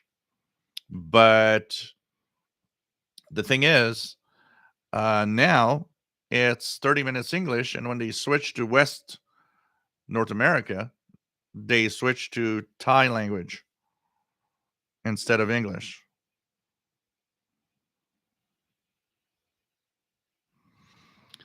Yeah, Fredwater, people need to contact the stations using WRMI as a relay. Let them know that we are listening. Absolutely. I've said it a few times. When you write your stations, or if a station says that it might be thinking of leaving shortwave, you got to let them know WRMI exists. There's a way to have, a shortwave outlet, but at a much cheaper price because you don't have to maintain your own transmitters. It's cheaper to be on WRMI than it is to have your own transmitter station. There's a lot of DXers over the years that came to me and said, "Well, that's boring. I don't want to hear a station from Florida. I don't want to hear, like Mongolia right now um, is relaying um, to us in North America via WRMI. Well, it's not from Mongolia. I don't care." Yeah, well, that's your problem because that's what you want. You're a DXer. You want to have only signals from a specific area around the world. Look, listen to other things. Listen to ham radio operators. You're going to DX the world there. But for a program listener perspective, it's great. I find it great that instead of leaving, Radio Prague and Radio Slovakia and Radio Tirana and Argentina have all decided, well, we can relay through WRMI. It doesn't cost a lot of money, and we're still on shortwave. They actually understand that they want to maintain a voice. And I've said it because there was a when people say, well, oh, do you go on the internet? Well, Radio Slovakia learned it the hard way, and they did say that when they dropped shortwave and they were on for what, about a year, they lost their listeners. Nobody was listening on the feeds on the internet at all, at all. And that's why they're on WRMI, because they said if we want to have a voice, we got to be back on shortwave. It's the only place people were listening to us. And I still remember when they had that conversation. And that shows you that, no, people are not going to the internet to listen to a broadcast that's not existent on shortwave anymore. You just don't have it anymore. That's it. The other broadcasters that you do, because I do listen to some internet streams for some specific stuff. BBC World Service is an example, and I listen there because it's not easy to listen to necessarily in North America. If I'd be in a target area where it would be strong, I would not go on the internet to listen to it. I'd be listening on the radio. But These are the big government broadcasters. They have, live streams over the internet for the most of it. A lot of the smaller stations either have some of the podcasts, the shows as podcasts and stuff like that. But then again, nobody's listening there. Nobody's downloading their podcasts. And Slovakia learned the hard way that it isn't where you listen to. So it's interesting.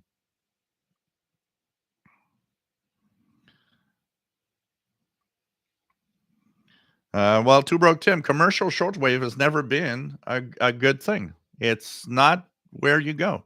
Commercial shortwave never worked. It's not what we have on shortwave, and it's not what shortwave is. It's been like that in the 70s. All the commercial shortwave stations of the 70s died, and the 80s died, and the 90s died. They're not dying more today than 50 years ago. Commercial shortwave broadcasting never worked, never will. Once again, and I'll say it again and again, understand what shortwave is about. It's not commercial radio. If it was, tons of AM, FM stations would have their shortwave outlet. It's never been like that. WRNO, the Rock of the World, couldn't make money living and broadcasting on shortwave. It never did work. It never will work. There's no money. It's not money that you make when you go on the on shortwave. It's broadcasting your voice. And this is what countries do. And this is what the broadcasters do. Like Radio Slovakia, like I just mentioned.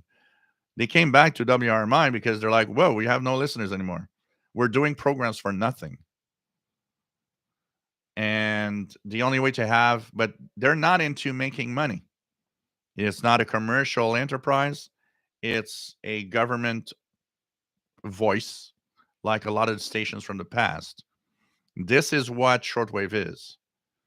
Commercial radio never was something that worked on shortwave. It didn't in the past. It doesn't today. And look, and when they broadcast music, how are you going to pay the bill with broadcasting music? There's no way to pay the bills. You can't have really any ads that are worthwhile most of the time. Try to tell a company, oh, we're on shortwave. What the hell's that? That's probably the answer to get. You know. So the ones that are on shortwave still are for very specific reasons, but there are things also like that we don't know. You know. So shortwave is not commercial. It never worked, and never will be. That's people got to understand that. That's not what shortwave ever was. But if you look at the target areas where shortwave is targeted, that's what they understand. That's where you see what's shortwave's all about. Having your voice where it counts, and that's where a lot of stations broadcast to Africa. There's still quite a lot of stations that broadcast to Europe also. That is, something interesting. Europe is still a fairly good target area for a lot of the stations. And of course, Africa and Asia and the Middle East are plummeted with shortwave signals. There, it's like the 80s or the 70s here, because that's where it is. That's where the broadcasting is needed. We don't need it in North America because North America, not because we listen on shortwave, because people just didn't listen anymore. You know,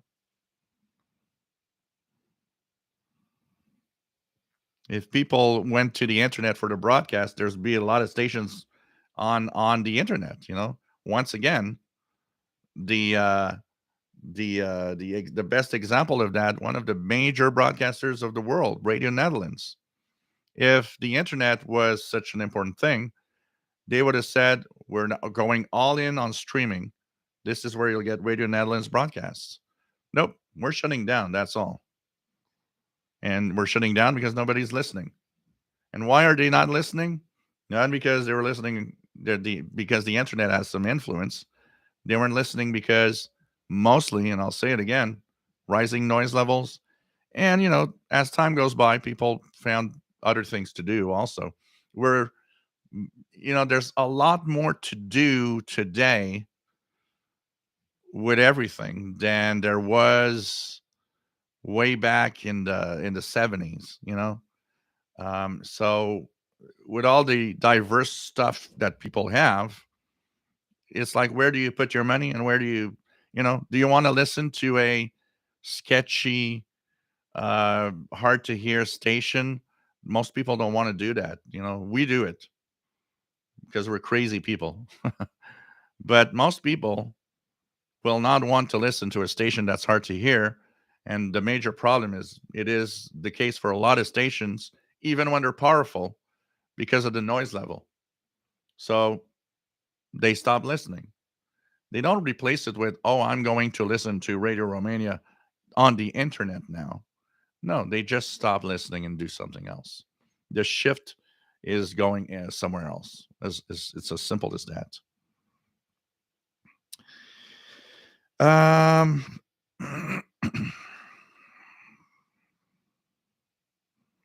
what else do we have? We have Arlen Oliveira. Nice to have you here from Brazil. What else do we have? KW61 wants to receive the new Belka 2022 version now. Aldo, Turkey and Romania both have lots of mountains too. Yeah, but on shortwave, it's not much of a problem because the signal just goes through the ionosphere. So, you know.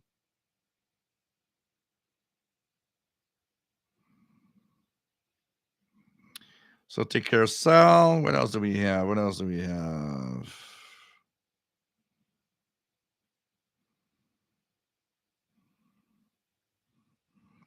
James Porth says, nice to have you here from Texas. Love your YouTube videos. W5JAP, nice to have you here. Pretty cool. What else do we have?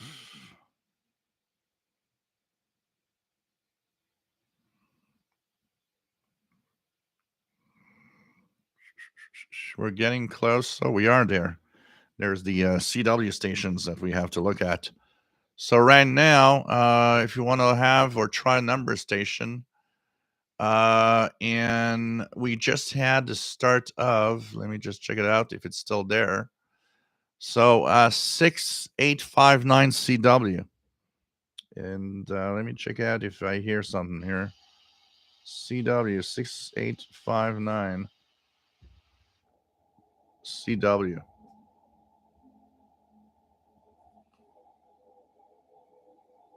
Yeah, it's there. I can hear it.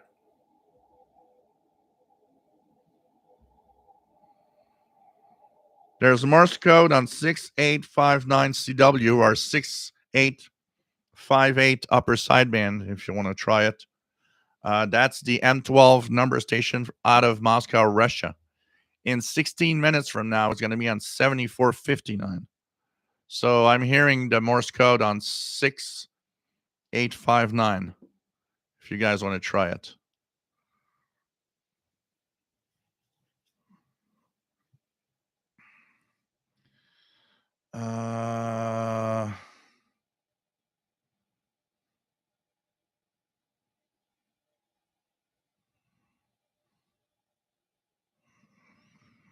Single sideband will never work as a broadcasting media.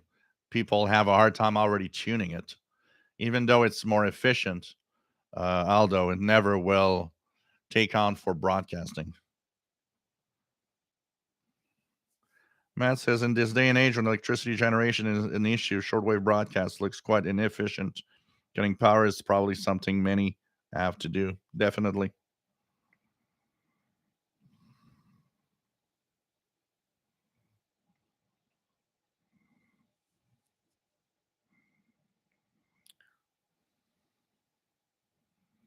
Yeah, that's exactly it. Like Matt said, nobody is going to to buy the fact that and I see it on my channel. Everybody that is kind of a newbie in the shortwave has a hard time tuning single sideband correctly. And for music, it's horrible.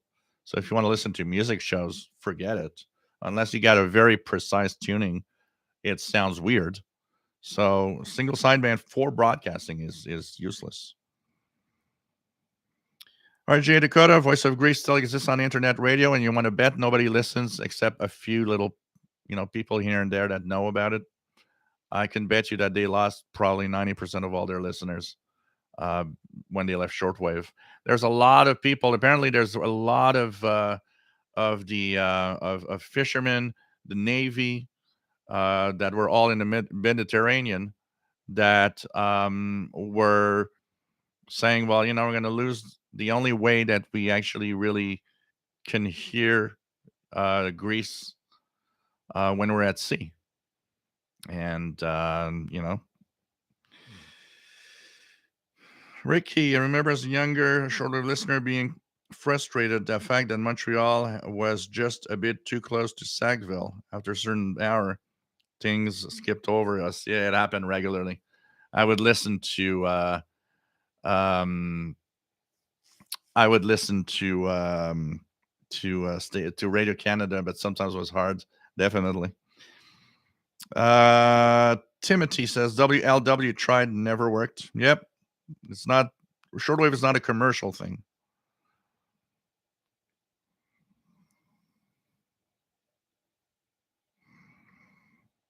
WWL, yeah. Exactly. Exactly. Like Matt says, shortwave broadcasting is a service, not an enterprise. Mandarin GX UK. Have any medium wave stations in Canada gone off the air or reduced the power recently, like has happening to some of the countries, Rye, Italy, and so on? Yeah, definitely. If you look at the Maritimes, so first of all, over the years, even just if I look at my local medium wave area, my local AM radio area here in Montreal, when I listened to medium wave back in 1980s, there are tons of slow powered stations in small cities around Montreal. I would listen to 1240 Saint Hyacinthe. I would listen to another one in the Laurentians. There was quite a few. There was the one in Quebec City. You would hear many low powered stations across the medium wave band. Most of them are all shut down. And so we're now on the bands, on the medium wave bands. Pretty much everything that I hear here is from Montreal, except for a few exceptions that I hear CFR8 Ottawa, 580, a couple of stations across the border in New York State, Vermont. But so, first of all, that has changed. Um, and in parts of Canada, the big gun transmitters have gone silent. A lot of it was done with the CBC. The CBC, like here in Montreal, the CBC was on 690 and 940, French and English service. Well, the CBC has gone to FM. So, although those frequencies are taken right now, that left some empty space, but there are a lot of places like in the Maritimes where the CBC left for FM broadcasting. A lot of the bands are quiet, um, and it's a different thing. The Maritimes still have a few lower powered stations, but it's definitely quieter than it was. And unless things change, I can only see the medium wave band or the AM radio band slowly getting quieter as time goes by here in Canada.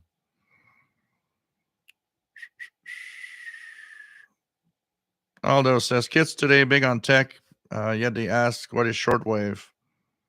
Um, but it's not a question. You know what, Aldo, and I'll explain it in a different way. It's not kids today are not oh, shortwave, what's that, or radio or whatever.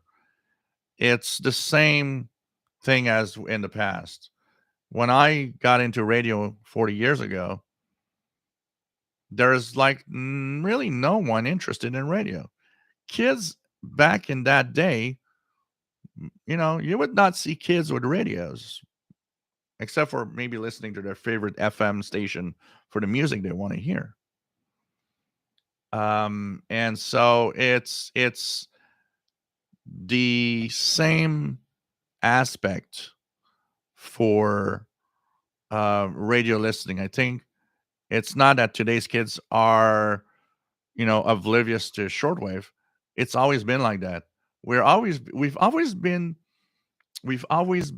little subset of people that like that. Because even back in the day, if you talked about shortwave radio, pretty much nobody knew what it was. It's never been a huge thing. There's a lot of people. Yeah, there were more people listening probably back in the day, but it was not a mainstream thing. It was not something like you turn on an AM FM radio. Um, for some reason, you need to have a specific interest, and it's not because of today's technology that they're not interested. It's simply they're not interested. Like back in 1975, you might have been a big fan of shortwave, but your best friend might have just thought you're crazy listening to noise on the radio. It was not interested. It's the same thing. So you have that. And I'll, like I say all the time, why would somebody go into shortwave today when all you hear when you turn on a radio is static? And I'm not even talking about station not broadcasting to here. Let's take the example on the East Coast of a station that comes in very well, Radio Romania.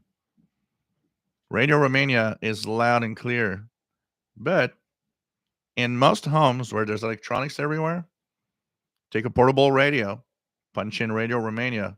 I bet you that it's barely audible through the noise. So you get two problems. You get how many are interested in, oh, this looks cool. I want to try it. Then you have, well, I'm trying it, but I'm not hearing anything. So I'm not going to continue doing it. It's a very, very scary situation for that because the noise is just too high.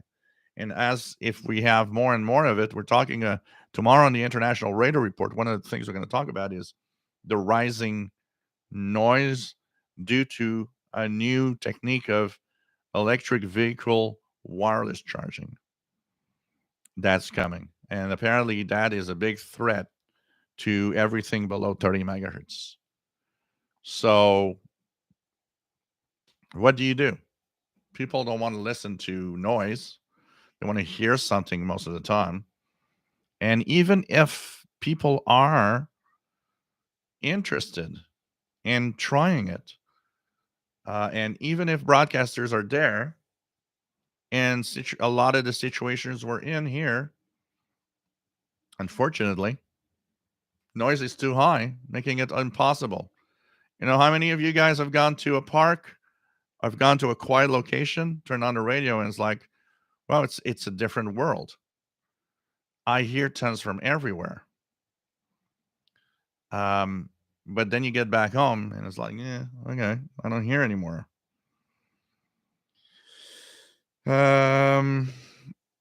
Yeah, the CBC Northern Service out of Sackville was fun, definitely. Fred. Matt says 22, not hearing anything on 6859. Not surprising given time of day. Yeah, there's you still have a lot of daylight left. Yeah, and you know what? CFRX is, because that's one of the things that I've been discussing a lot with Sheldon about CFRX. I don't think there's a lot of people listening to CFRX to listen to a home voice from Toronto. I think, and we kind of wondered if it was not just it's part of, CFRX, the 6070 outlet from CFRB 1010. It's there. A lot of people don't know why it's there. and it just keeps on going as long as you don't talk too much about it. Because I think it's a Bell owned station, CFRB. I'm pretty sure if they knew that thing was on the air with 1 kilowatts and, transmitting, I wouldn't be surprised to say, well, why the hell are we paying for that? We could shut that down and save money. Um,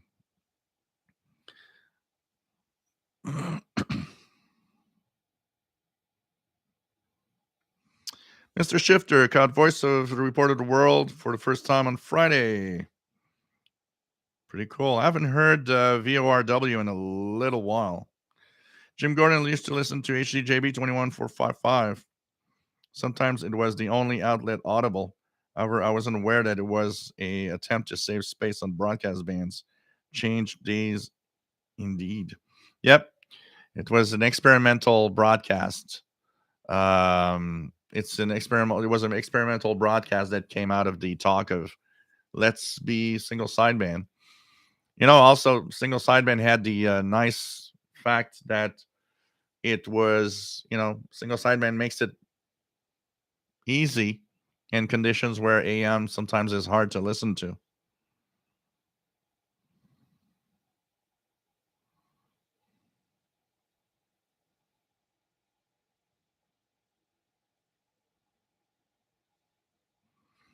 Josh, when I explained the different frequencies for different times, yeah, you gotta stay down to earth.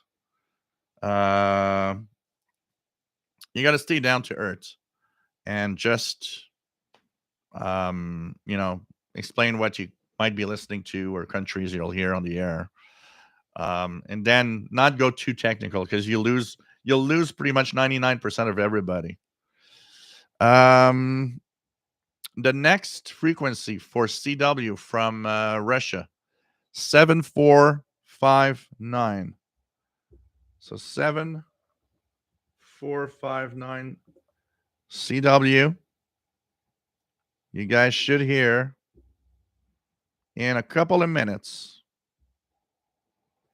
I'll leave this here like that. 7459 CW. M12 Russian number station in about a minute time from now. Aldo, Mountain Manning, what is a good inexpensive SDR? Uh, if you really, really aren't sure and don't want to spend a lot of money, the RTL SDR V3, but you have to buy it from the website, RTL SDR V3. Is inexpensive, does a decent job on shortwave. It has its quirks, but it's not too bad for the price. And that will get you an entry level. It just is a little more complex to install because you have to install the special driver and everything before it works. But that is one. If you're looking for something that's easy out of the box, it works, then I would tell you to go to the SDR Play RSP1A. That's a plug and play thing. You just plug it in, install the software, it works. 7459, I'm hearing the Morse code.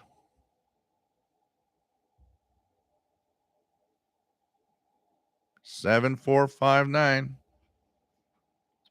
M12, Moscow, Russia. It's not very strong, but it's there. I don't know if I can go here and check it out. 7459. Let's go to AM mode. 7459 on the Kenwood.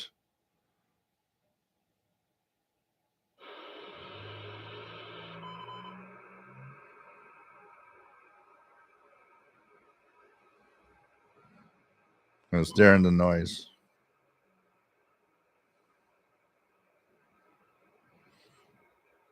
So 7459, I'm hearing it.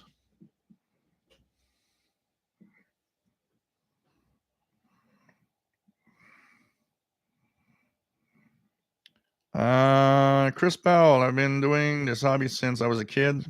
59 now. If I was the younger generations, I would not be doing this either. John Beckham, Spain, 9690, broadcasting currently. Mickey Delmich trying CO7NL. I think I got CO7NL a couple of weeks ago.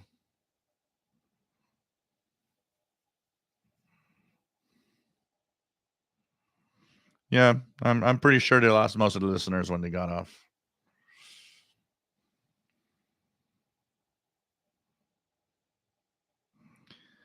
Keegan DeExter is 26 and listens to Shortwave since somewhere between the late 1990s and early 2000s.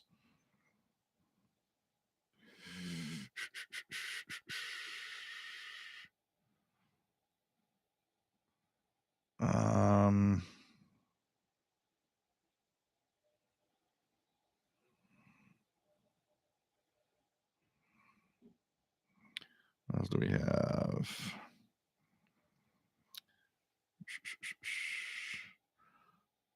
What else do we have? Okay.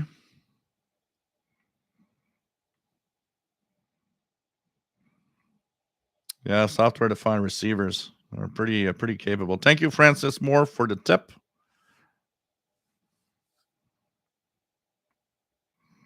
And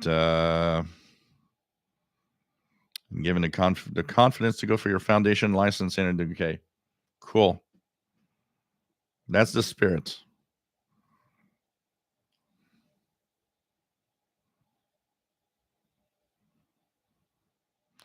Yeah, with the rising energy costs, Mad Radio DX are definitely that's going to be something to check out. David in Barcelona, EA3IEK. Nice to have you here. Josh, especially US shortwave was never that well known, at least not after World War II. Yeah. There's something about shortwave. There's something about shortwave that never was that big in North America, definitely. And I don't know what it is exactly, why it never really caught on more than that.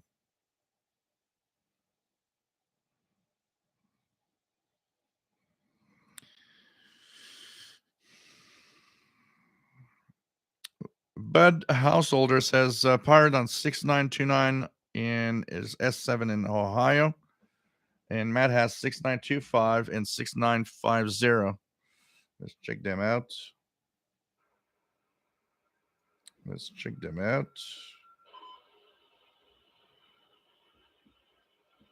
See what we have in the pirate stations. There's CW contest this weekend.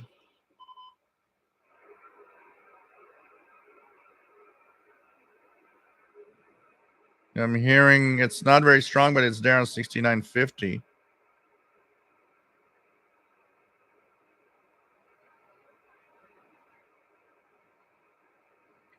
Yeah, 6950 seems to be mostly the one I hear.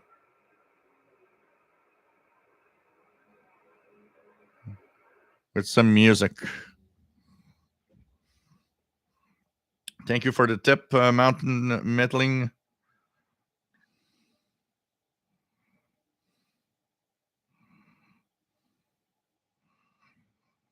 What do we have? Lex, 2006. Nice to have you here from Alberta. Yeah, Josh, definitely medium wave AM radio listening. Noise is also big problem.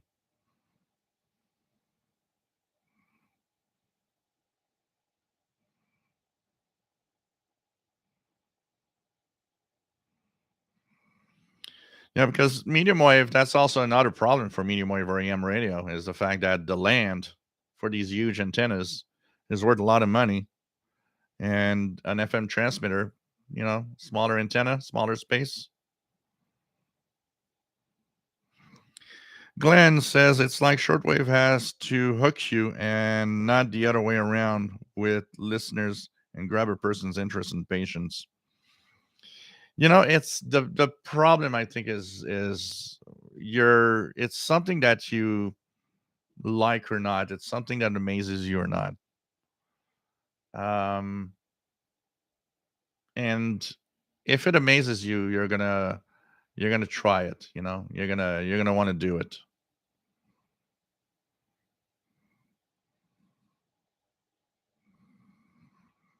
Well, this is I agree on noise, Joe, and people are more in music and entertainment. There's getting experience of getting information, learning. But yeah,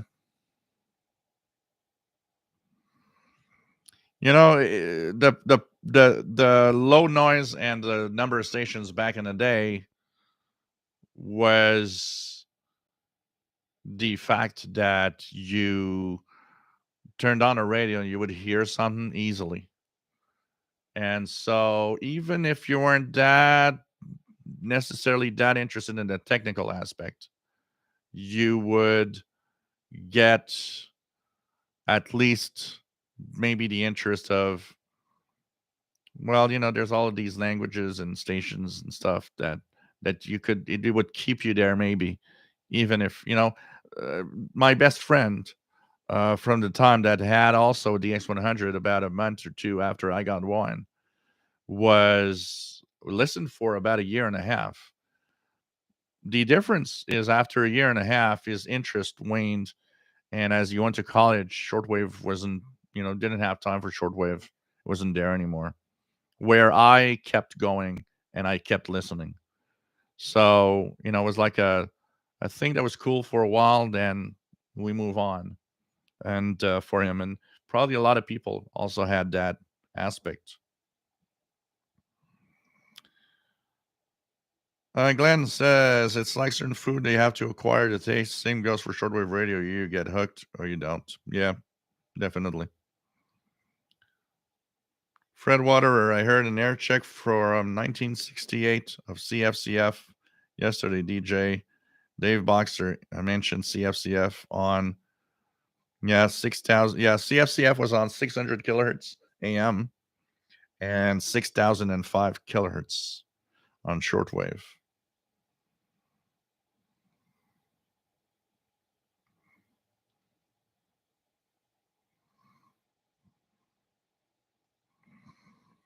So thank you for the tips. Really appreciate mountain meddling. Um,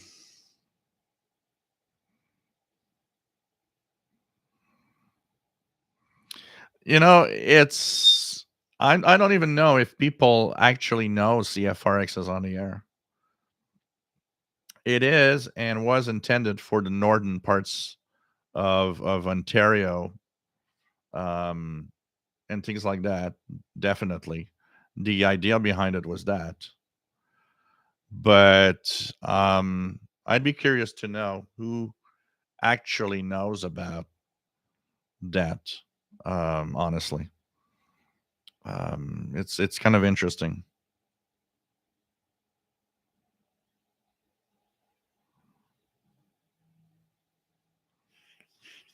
Yeah, that's a good thing that there's the RSPDX that is on with a great deal right now. Absolutely.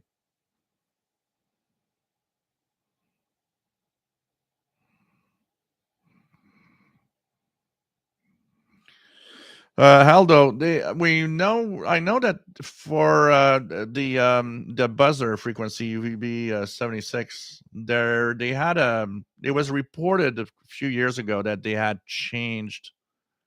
their they had changed their location at some point. Um, I believe they were closer to St. Petersburg at one point, and then now they're saying that it might be kind of more in the suburbs of Moscow or something. But it's kind of hard to pinpoint. Congratulations, Mickey, on your contact with CO7NL. Pretty cool.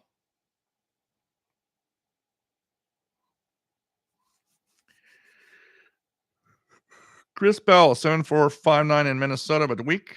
And Matt, 7459 weak, but audible in Colorado. Bud says Russian CW S4 in Ohio. So pretty cool. Michael is enjoying the show. Pretty cool. What do we have? Mark 7459 receiving in Vancouver. Weak reception.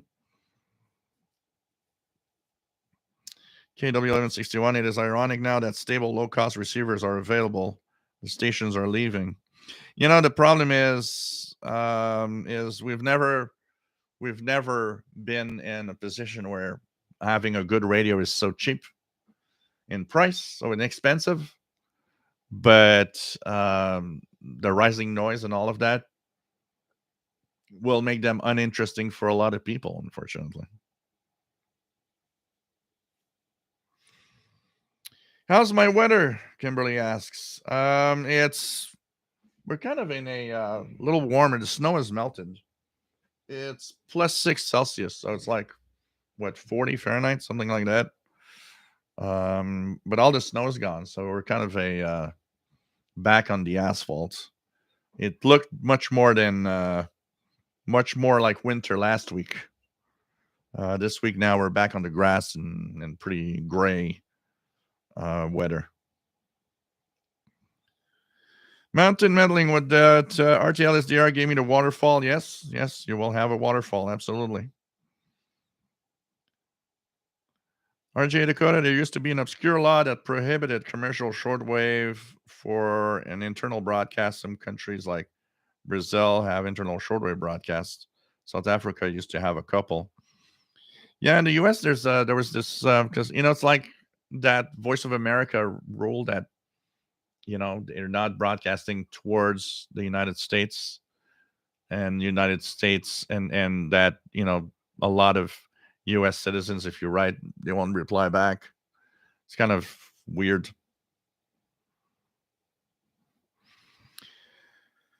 John Hadar from Germany, nice to have you here.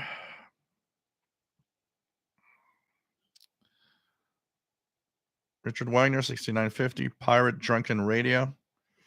It's been on quite a lot, that Pirate, in a while. Richard Wagner, not in Northeast Illinois for 75459. And there's another one in a few minutes, if I'm not mistaken.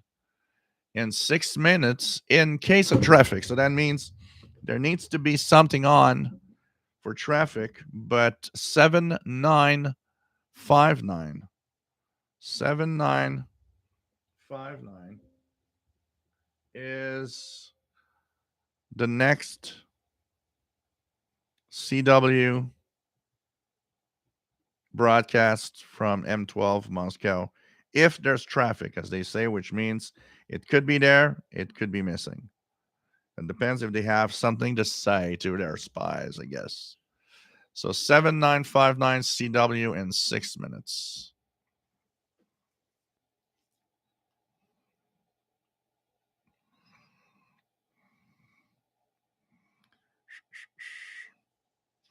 Sunwave, nice to have you on board from Oklahoma.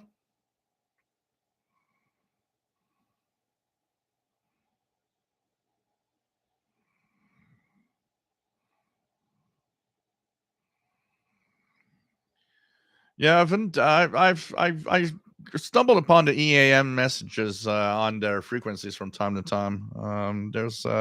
It's pretty active, definitely. So we're gonna check out for that 7959 frequency in 5 minutes. And there's a lot. I was looking at Amazon with the Black Friday events and stuff, and a lot of the receivers. There's a lot of Reticus AM, FM, and shortwave receivers that were on like 40% or even half price almost on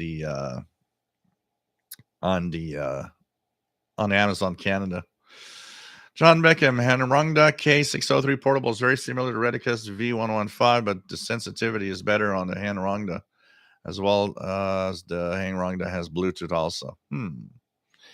RJ Dakota, I do miss Hard Bell, but his broadcast being carried on by his successor is just not working for me anymore.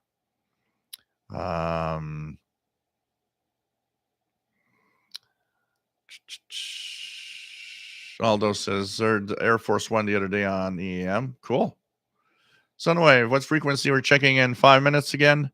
7959CW, 7959CW, or 7958 upper sideband if you don't have CW on your radio.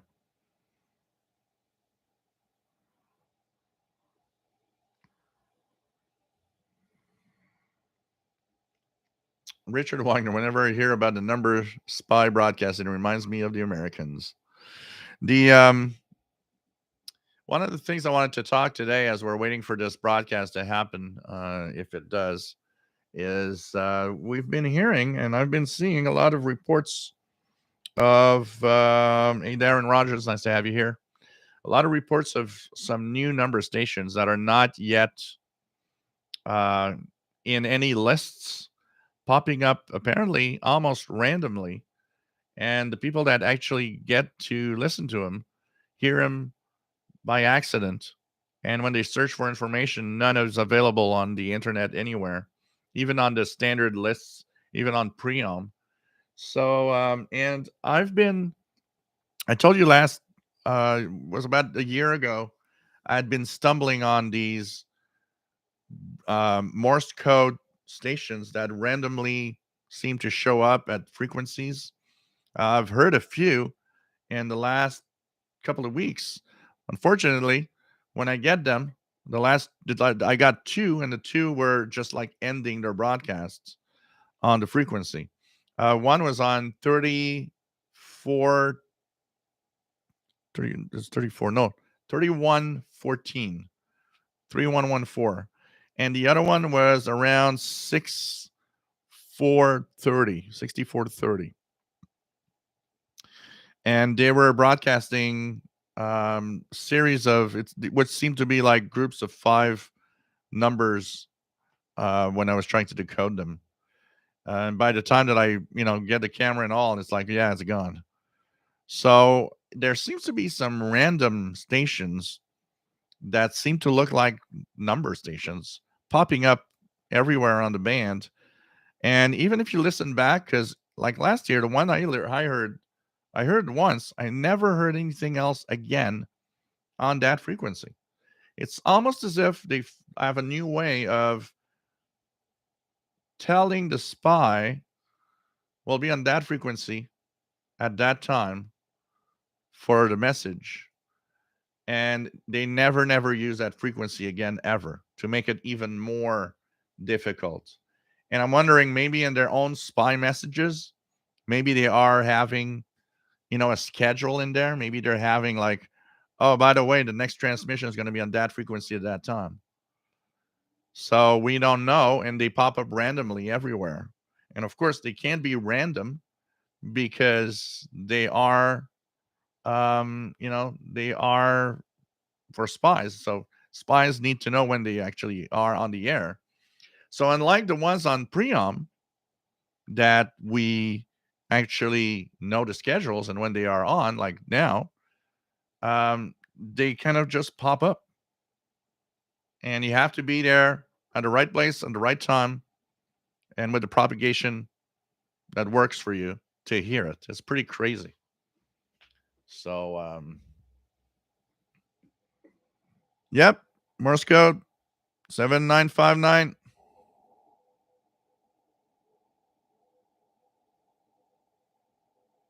7959 Morse code from M12. I don't know if you guys hearing it. M12 from near Moscow, Russia, apparently, for the Morse code number station here.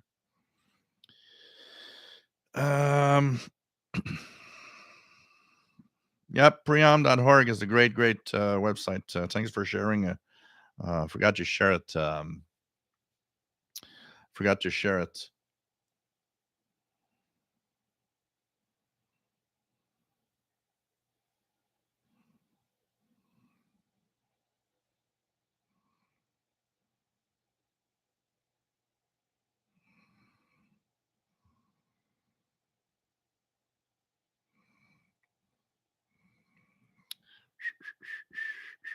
Let me check it out.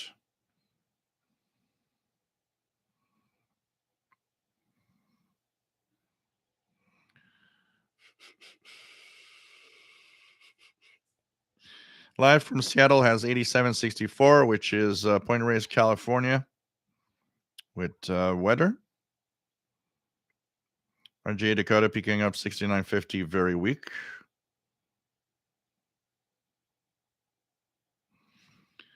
Yeah, well, they're random. So if 15846 has some a number station, probably on Preon, you'll have the info.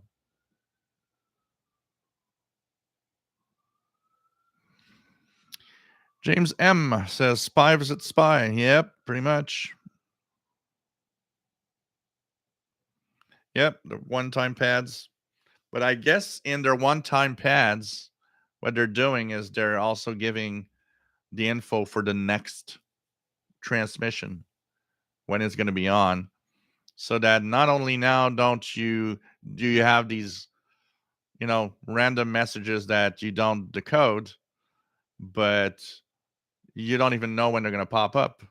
That's even more difficult. It's interesting because somebody, hey Yogi, nice to have you on board. Good morning. Have that cup of coffee. Um, One of the things that that was interesting about it is a friend of mine was asking me, so why don't they use the internet to send their secret messages? Wouldn't that be easy or easier? And on one of my videos, I demonstrate when I went to a park, and you guys can find a video online. I demonstrate how you can easily um, be in the middle of nowhere with a radio, listen to your transmission, and leave. No trace. On the internet, you leave a trace. There's always a sign you were there somehow. There's no sign if you have a small portable radio with you. There's no sign of you ever being somewhere in the middle of nowhere. Of course, there's security cameras and whatever, but who knows? You're listening to a radio. You could be listening to music. You could be listening to anything. And I was showing how look, insignificant. You're in a park. You have a little radio. You listen to that transmission. You got your information or the code or whatever it has to say, and nobody ever knew. So it's kind of I totally understand the uh, why the spies still use shortwave. It's so easy to just be there in the in the crowd, and not even nobody notices anything, and no tracking of anything. You can't track where the message might have come from. Anything. It's the best way to be anonymous, basically.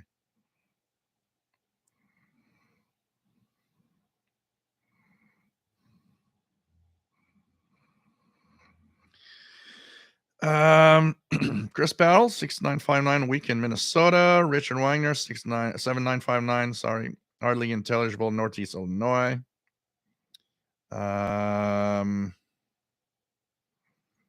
Mark W 7959 not receiving in Vancouver.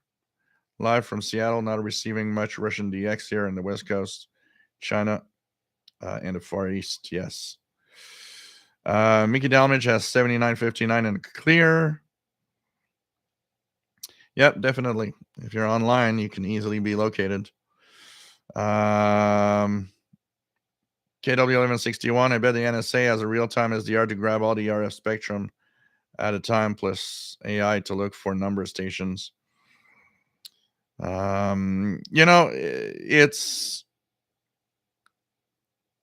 kind of a waste of time, because even if you would look at number stations, the fact that you don't have the information necessary to decode whatever message it is, you're wasting more time than anything else. I don't think they're necessarily monitoring or trying to monitor on any number of stations. I don't think that is efficient personally in a way. So it's even if because I mean, you go online and look at Preom, where I get this info, gives you the full schedules. It's like listening to shortwave broadcasts. Next, in 1 hour, you have the Russian number station. It's like, yeah, don't even have to spend money and having and looking at a spectrum. You just go online. But deciphering what it means, that's the job, and that's the tough one.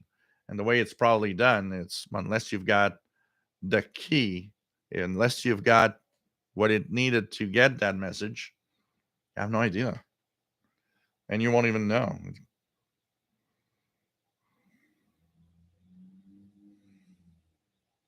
Take care, Chris. AE0IV. Nice to have you here. IY, sorry. Richard Califano, nice to have you on board from Albany, New York.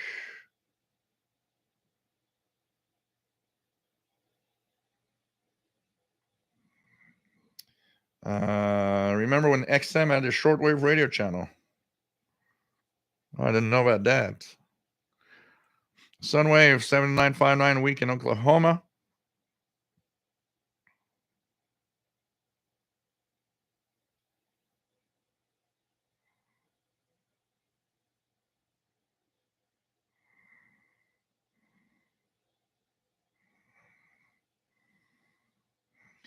Yep, lots of digital. There's some voice. There's some digital. There's a Morse code like this. So there's a mix of all sorts of things. Vojislav, Russian CW very strong in Serbia. Yeah, and in Europe, they're really really strong. I think it is probably most of their target areas come from there. VT Radio, hearing 7959 CW in Vermont. Anthony Friends, nice to have you here from West Florida. Good news, BL990X coming to me in about 7 days. Woohoo! You're going to have a lot of fun with that. Pretty sure.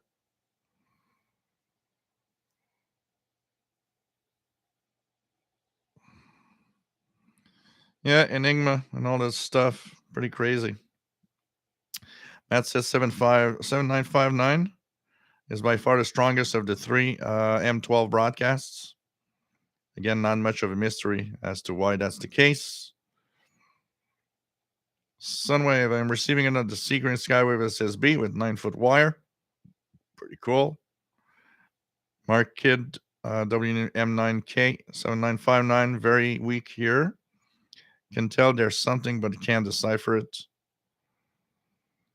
Horacio, would you explain what are graveyard medium wave stations in the US? Additionally, are there any graveyard type stations in Canada? Yeah, so when we talk about so the medium wave band is divided into several different um,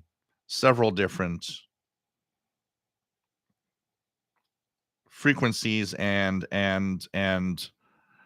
they have different importance. So you've got on the AM band clear channels. Clear channels means that most of the stations are far apart, very powerful, and dominate a huge area.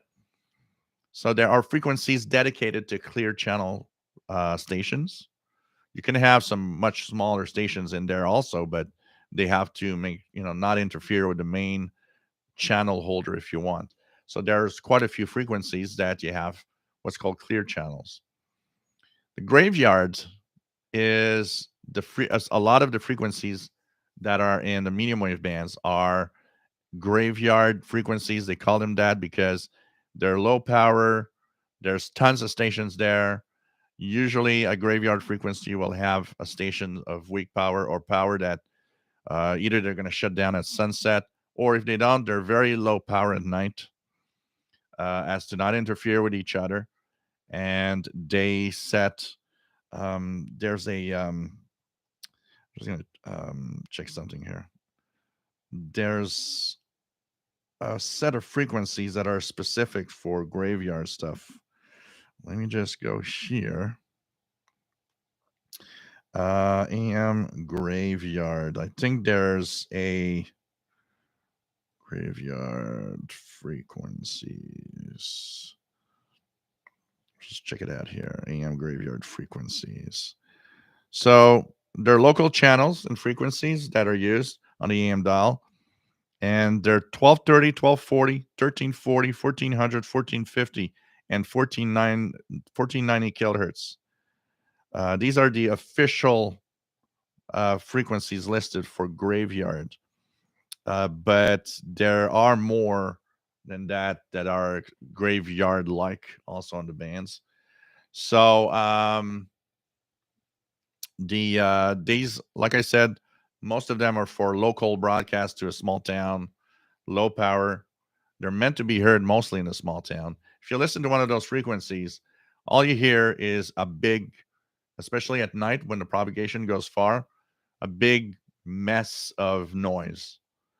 And they are actually interesting for any medium wave DXer. They're really challenging because you can stay there and try to pick out something that will rise out from that noise and maybe ID a station or from a certain area. They're very, very unique frequencies that are meant really for just localized broadcasting. But like I said, there's these graveyard frequencies. You have frequencies that are like we call clear channels. They're meant to have stations dominating for a large audience area. There's a lot of these different things on the medium wave bands. So they're kind of fun. And there's, of course, the frequencies that are related for traffic information stations and stuff like that. 17, the expanded AM band, particularly, has a lot of these stations in the United States, particularly. It's fun to check it out. I'm sure you've got some medium wave graveyard frequencies for South America. I'm pretty sure of that. Mr. C's Garage, nice to have you on board. Jim's Radio Check, nice to have you here. I had my MLA30 plugged into a USB charger and recently switched it over to a power bank, and it knocked out 90% of the noise problem I was having. So shows you that got to be careful what type of power power you're using. You know what? I have where I put my Yaesu FT DX10 in the kitchen. I have a little USB lamp so that I can have a little bit of lights on the radio when I'm doing stuff, my ham radio stuff.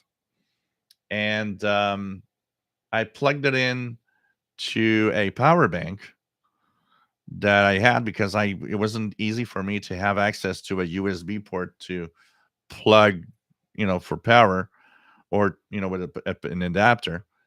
And every time I turn it on, I could see the noise rise on my Yaesu. And the funny thing is, I thought it was a lamp until I plugged it in into one of my Samsung chargers with an extension cord, and the noise wasn't there. And I was like, wow, it's noisy on the power bank. It doesn't do any noise when I'm the Samsung charger. So it tells you that, man, it's the source of power for a lot of our stuff. You got to be extremely careful. Extremely careful. Well, World Radio Network is not, because the World Radio Network that you have today is so boring compared to the World Radio Network that we had 20 years ago. Even they are losing all the content. You should have listened to World Radio Network when it started. That was content. World Radio Network on the internet is not. Not today. It's not interesting anymore. It has very boring stuff, honestly. And it has these programs that are not shortwave related in any way, just programs. Unfortunately, the World Radio Network is not, and all of they've went from so many streams to like almost nothing.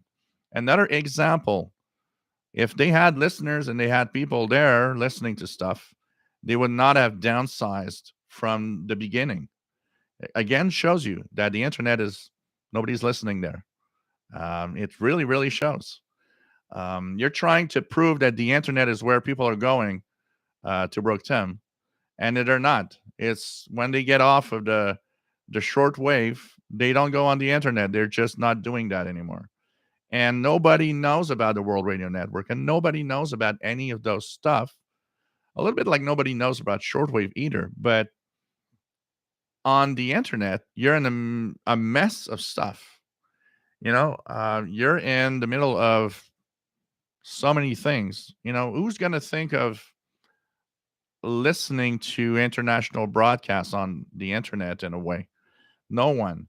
Shortwave had this unique thing is that if you know shortwave, just know that shortwave exists and you have a radio. It is that. You don't have to, if you have broadcasts, you don't have to learn that there's international broadcasts. You hear that that's what it is all about. There's, all the searching you'll do is between which stations are online. Where online, everybody knows there's streaming of all the stations and all the stuff and FM radio and all the things like that and podcasts. But how do you find a specific thing? People are not gonna. You did because you, as a background of shortwave listening, you have thought of there must be an equivalent of something of shortwave on the internet, and you've gone there. But apart from that, even they are dying. The World Radio Network, I listened to it in the first years that it was broadcasting. And it was very interesting back in the day. It had a lot of content on a lot of different stations and countries. But a lot of the stations that when they left shortwave, they also left the content that they were providing for the World Radio Network. So, World Radio Network is a very pale representation of what it used to be 20, 25, 20. I don't know how long they've existed now, but it's been a while. It's been a long time. They were one of the first networks to actually stream online. So, even that is dying. Even that is not interesting compared to today. And you have as much content on shortwave if you have no noise that you have on your World Radio Network, and even more because you have a lot of stations you can listen to still today. So it's really a question of, can you hear the stations? Which is once again tied a lot to the noise. And of course, depending on where you live in North America, we're not targeted. So you have to have low noise to hear as much as possible. But if you have low noise, you have content and you have a lot of it that is available. The thing is we are all washed out in a sea of noise. So the content is more limited to the strongest stations that you have.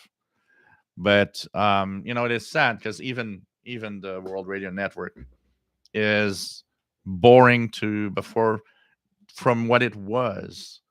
And like I said, it is because again showing that what what happens is a lot of the stations from the past were on shortwave. A lot of them provided content to the World Radio Network, and unfortunately, leaving shortwave also left the World Radio Network. And that's again showing nope, no one's listening on the internet. It's not it's not a medium that anyone wants to pursue as type of broadcasting. And the only reason we have all this stream on the internet of all the different countries is not because they want an international audience. It's simply because if somebody local wants to listen to their own, like an example, the CBC is streaming, of course, and the Canadian Broadcasting Corporation. But why is it online? It's, well, if you don't have access to a radio, someone from Canada might want to listen in. And if you're maybe working abroad, you have a way of listening to your own local CBC from your own country. But it is not targeting anybody and around the world, really. It's targeting, it's internet broadcast to Canadians, mostly what it is. And that's what most stations are around the world. Like on Radio Garden, yeah, you have all that choice, but the problem is it's choice for a local audience.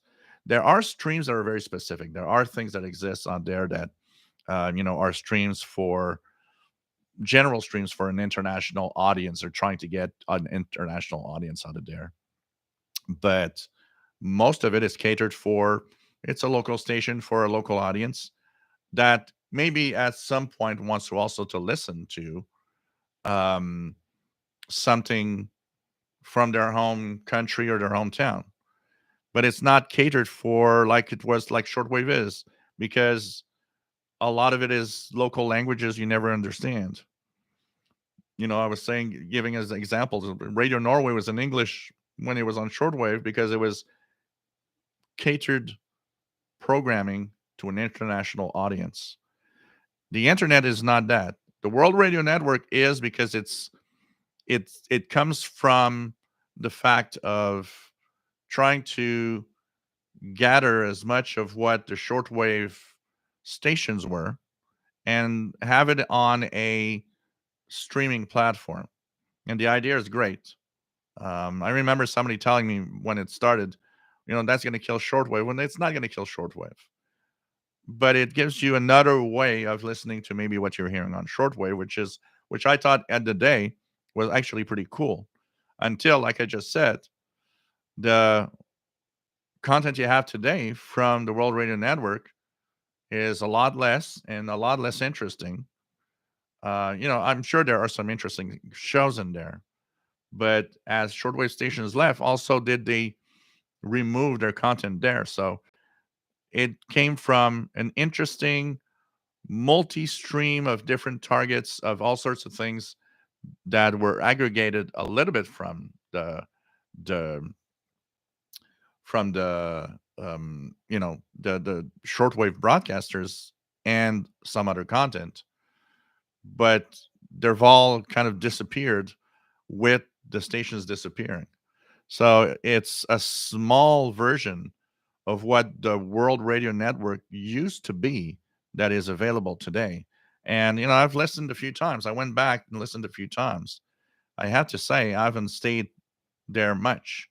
Every time I did, I was on my smartphone. It's an occasion where, okay, I'm commuting, taking the bus. It's going to take an hour, whatever. I have an hour to do something. And many times in the past couple of years, I went to, oh, World Radio Network. Let's see what's on. And very few times did I stay there because it was interesting stuff. It was not what it used to be. Now there are some things. If you look at the schedules that of the stations that are available there, there's definitely some stuff. And depending on the time, you just have to choose what you're going to listen to. But it is sad to see what it became today compared to what it was back in the day. That was content, and that was a possible replacement of some shortwave. Yes, not today. But I'm sure there's some interesting stuff in there, though, for sure. Um,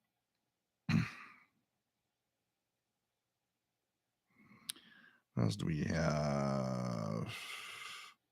Mr. Squirrel, upstate New York. Nice to have you on board. Yep, the 75 959 is gone now. What else do we have? What else do we have?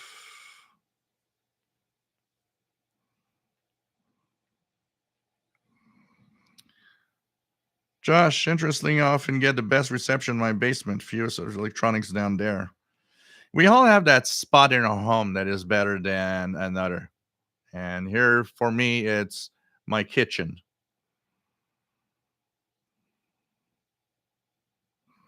John Todd, yeah, it was 7959 back, but it's gone now.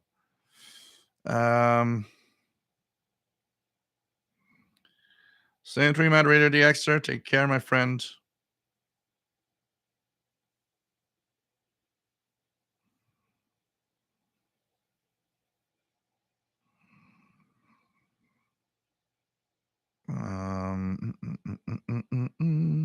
Jimmy Ostrowski, if I can't listen to international broadcasters in a sea of noise, you are the next best thing. Matt, BBC World Service is one of the few English language shortwave broadcasts that is still intended for an international audience. Lots of other English broadcasts I hear really aren't. Yeah, definitely. You could see the end of a broadcaster on shortwave in that way. What did Radio Canada International um, become? Radio Canada International was international audience catered content with Canadian point of view and Canadian life. Then they started to do what? Oh, let's just put the CBC on. That's not what international audience wants to hear. Yeah, you might hear some interesting stuff, but that's not what it's not as interesting anymore. The same happened with Radio Australia. Radio Australia was a international voice for the Pacific and all of that, catered with special programming for it until it started being the ABC, the Australian Broadcasting Corporation, pretty much. Once again, you're removing what makes your broadcast special for the international audience. And it becomes local stuff broadcast. That's it.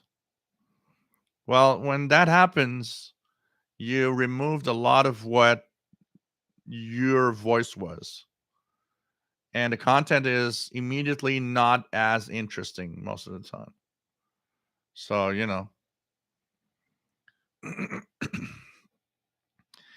but the BBC is definitely, World Service is intended for a world audience, definitely.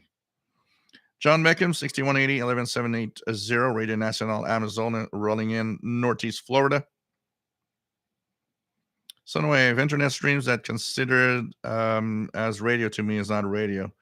Yeah, but that's a different thing. I mean, having the possibility of getting some of your favorite shortwave broadcasts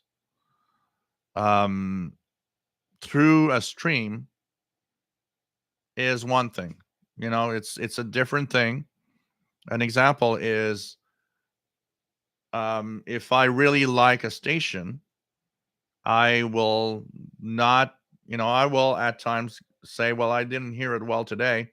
I might go and get their podcast on their website. And I don't really do that much. One station I did was Radio Sweden. When Radio Sweden left shortwave, I liked Radio Sweden a lot. They continued their daily 30-minute English shows on the internet.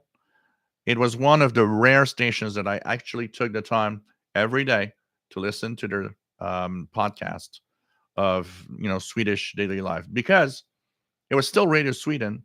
It was still catered international audience content from Sweden, and that appealed to me.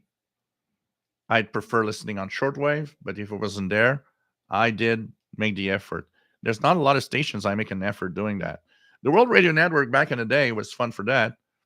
It kind of catered and gathered all the broadcasts from all of these stations from the past that you could, at times, if you didn't know what to listen to, if you weren't near a shortwave radio, if you wanted to have content that was shortwave like, you would turn on the World Radio Network back in the day when it started, and you knew that you would have one of your favorite broadcasters there, and you'd listen to it. and but it's not that anymore.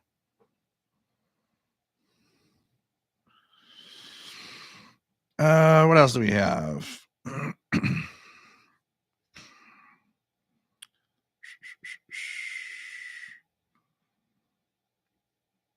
What else do we have? Let's go down. Make sure that I'm.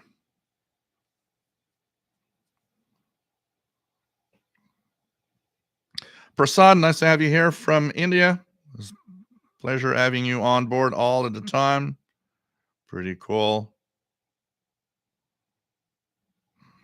Let me check it out. What else do we have? Aldo, what is a good way to learn CW? It kept me from the advanced license back in the day because amateur license back in the day, and they never dropped the requirement in time. Now I want to learn. Well, there's if you have a smartphone, there's tons of apps that help you learn. There's a couple of websites online. If you put Morse code learning, you will see that there are websites with Morse code that are there to have you learn. One fun way, if you want to do it with radio, and that's what I'm planning to do to learn mine, is W1AW has its daily Morse code lessons on the amateur bands. So that's kind of fun because it's a real radio that you're listening to the Morse code on. So there's quite a lot of things, but I think the best way is to really just um, you got to be persistent, and it's like learning a language. Take a little bit of time every day. A little, take 30 minutes, 15 minutes every day. Do a little bit all the time. It's like learning a language.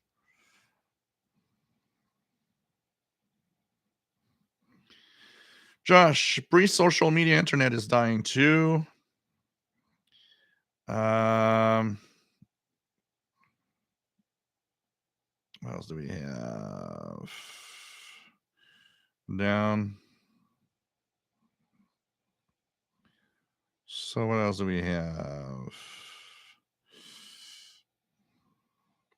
Francis Moore, fish and chips. That sounds good. Thank you so much.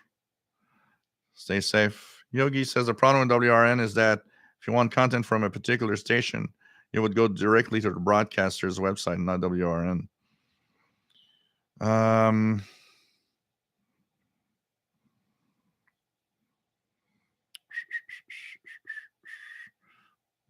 Take care, Art. Stay safe, 73.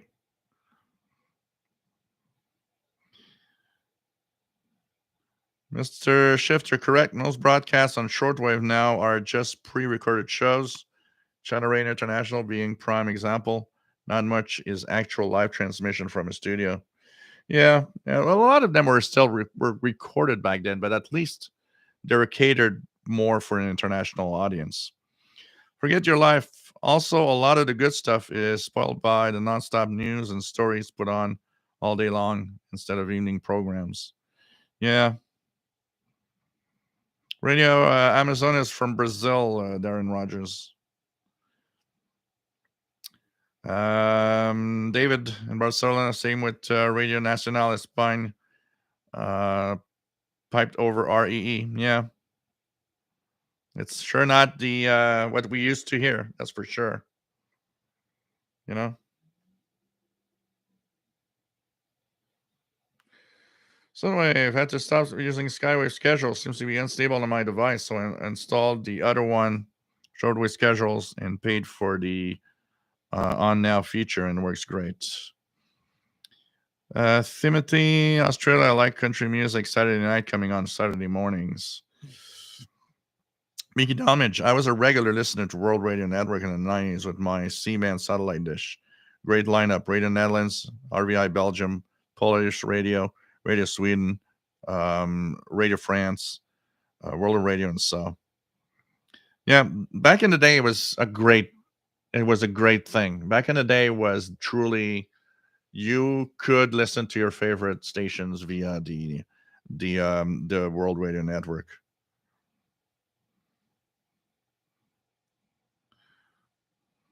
Take care, John Beckham. Always nice to have you on board.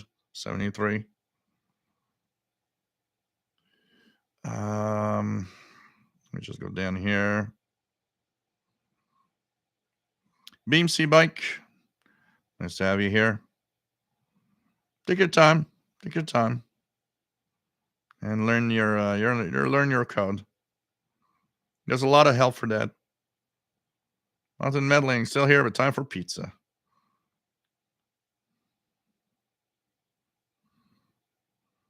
Yeah, I hear NHK Radio Japan. I hear their late broadcast at night. There, man, their signal from France in French has been booming here in Montreal at what is it, 05, 05:30 UT, something like that. Boy, the Radio Japan French program is strong and really loud, really amazing.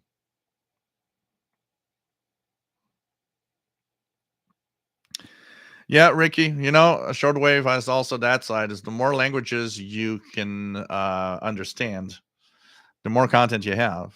I'm lucky because if I don't have maybe interesting content for me in English, and sometimes I have a French language station that'll give me content, interesting content, and I can switch to that. I can listen to Radio France International or the French service of another broadcaster. Like yesterday it was Radio Prague in French via WRMI. Well, there was nothing interesting outside of it, so it's like, yeah, I'm listening to NHK in French. It's cool because it gives me more choices. Definitely, definitely.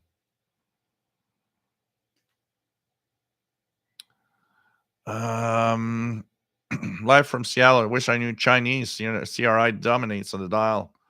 Yeah, and all the other stations around it in the different areas on Asia that also broadcast in Chinese to China. Mr. Shifter, what goes around comes around. When the internet fails for whatever reason, shortwave will always prevail. Well, shortwave is, especially, in times of conflict. That is the important thing to understand is shortwave will always exist because there will always be a need to broadcast some content to regions of the world where the content is blocked on the internet. We have great examples right now with Russia and Ukraine, and shortwave is cool for that. Doesn't have borders. That's what I was saying in a international radio report show, and I think I mentioned it here. And I think the future of shortwave will be a handful of well placed transmitting stations, relay stations, and everybody will use these places instead of having every country having its own transmitters and programming from their own transmitter site. So, one that I was reading about, apparently that is profitable. The Madagascar relay station, apparently they are making money with all the relays they have. They're actually making profits, which means it's a profitable thing for them, which means it's going to continue giving shortwave broadcasts, basically. And it's a great, great transmitter site. I mean, signals coming from there are so amazing. Fred Water can manage some Spanglish and some Franglais. I like that. Yogi, for foreign language broadcasts, I would use the Microsoft Translate app for live translations. Tried other apps, but this one's the best. RGA Dakotas, always remember that the internet can just plain go down. Yep, shortwave works best for a number of reasons. Yep. So, hey guys, we've been on for what, 3 hours and 18 minutes. Starting to get a little tired and hungry. So, I want to thank everybody for being here. It's always fun to be here. We'll be back next Saturday with another show. And I can't believe that next Saturday is already December. Pretty amazing. Pretty amazing. So we'll be back in month of December. And of course, hope that everybody stays safe. Listen to the radio, turn it on, and make sure that You tell every station that you are listening to them. Let them know you are listening. That's the other thing about it. If you don't tell your favorite station you're out there, why should they continue? Take care, everybody. Stay safe, and see you next Saturday, 20 hours, Universal Time as usual. Bye bye, everybody. Love you all.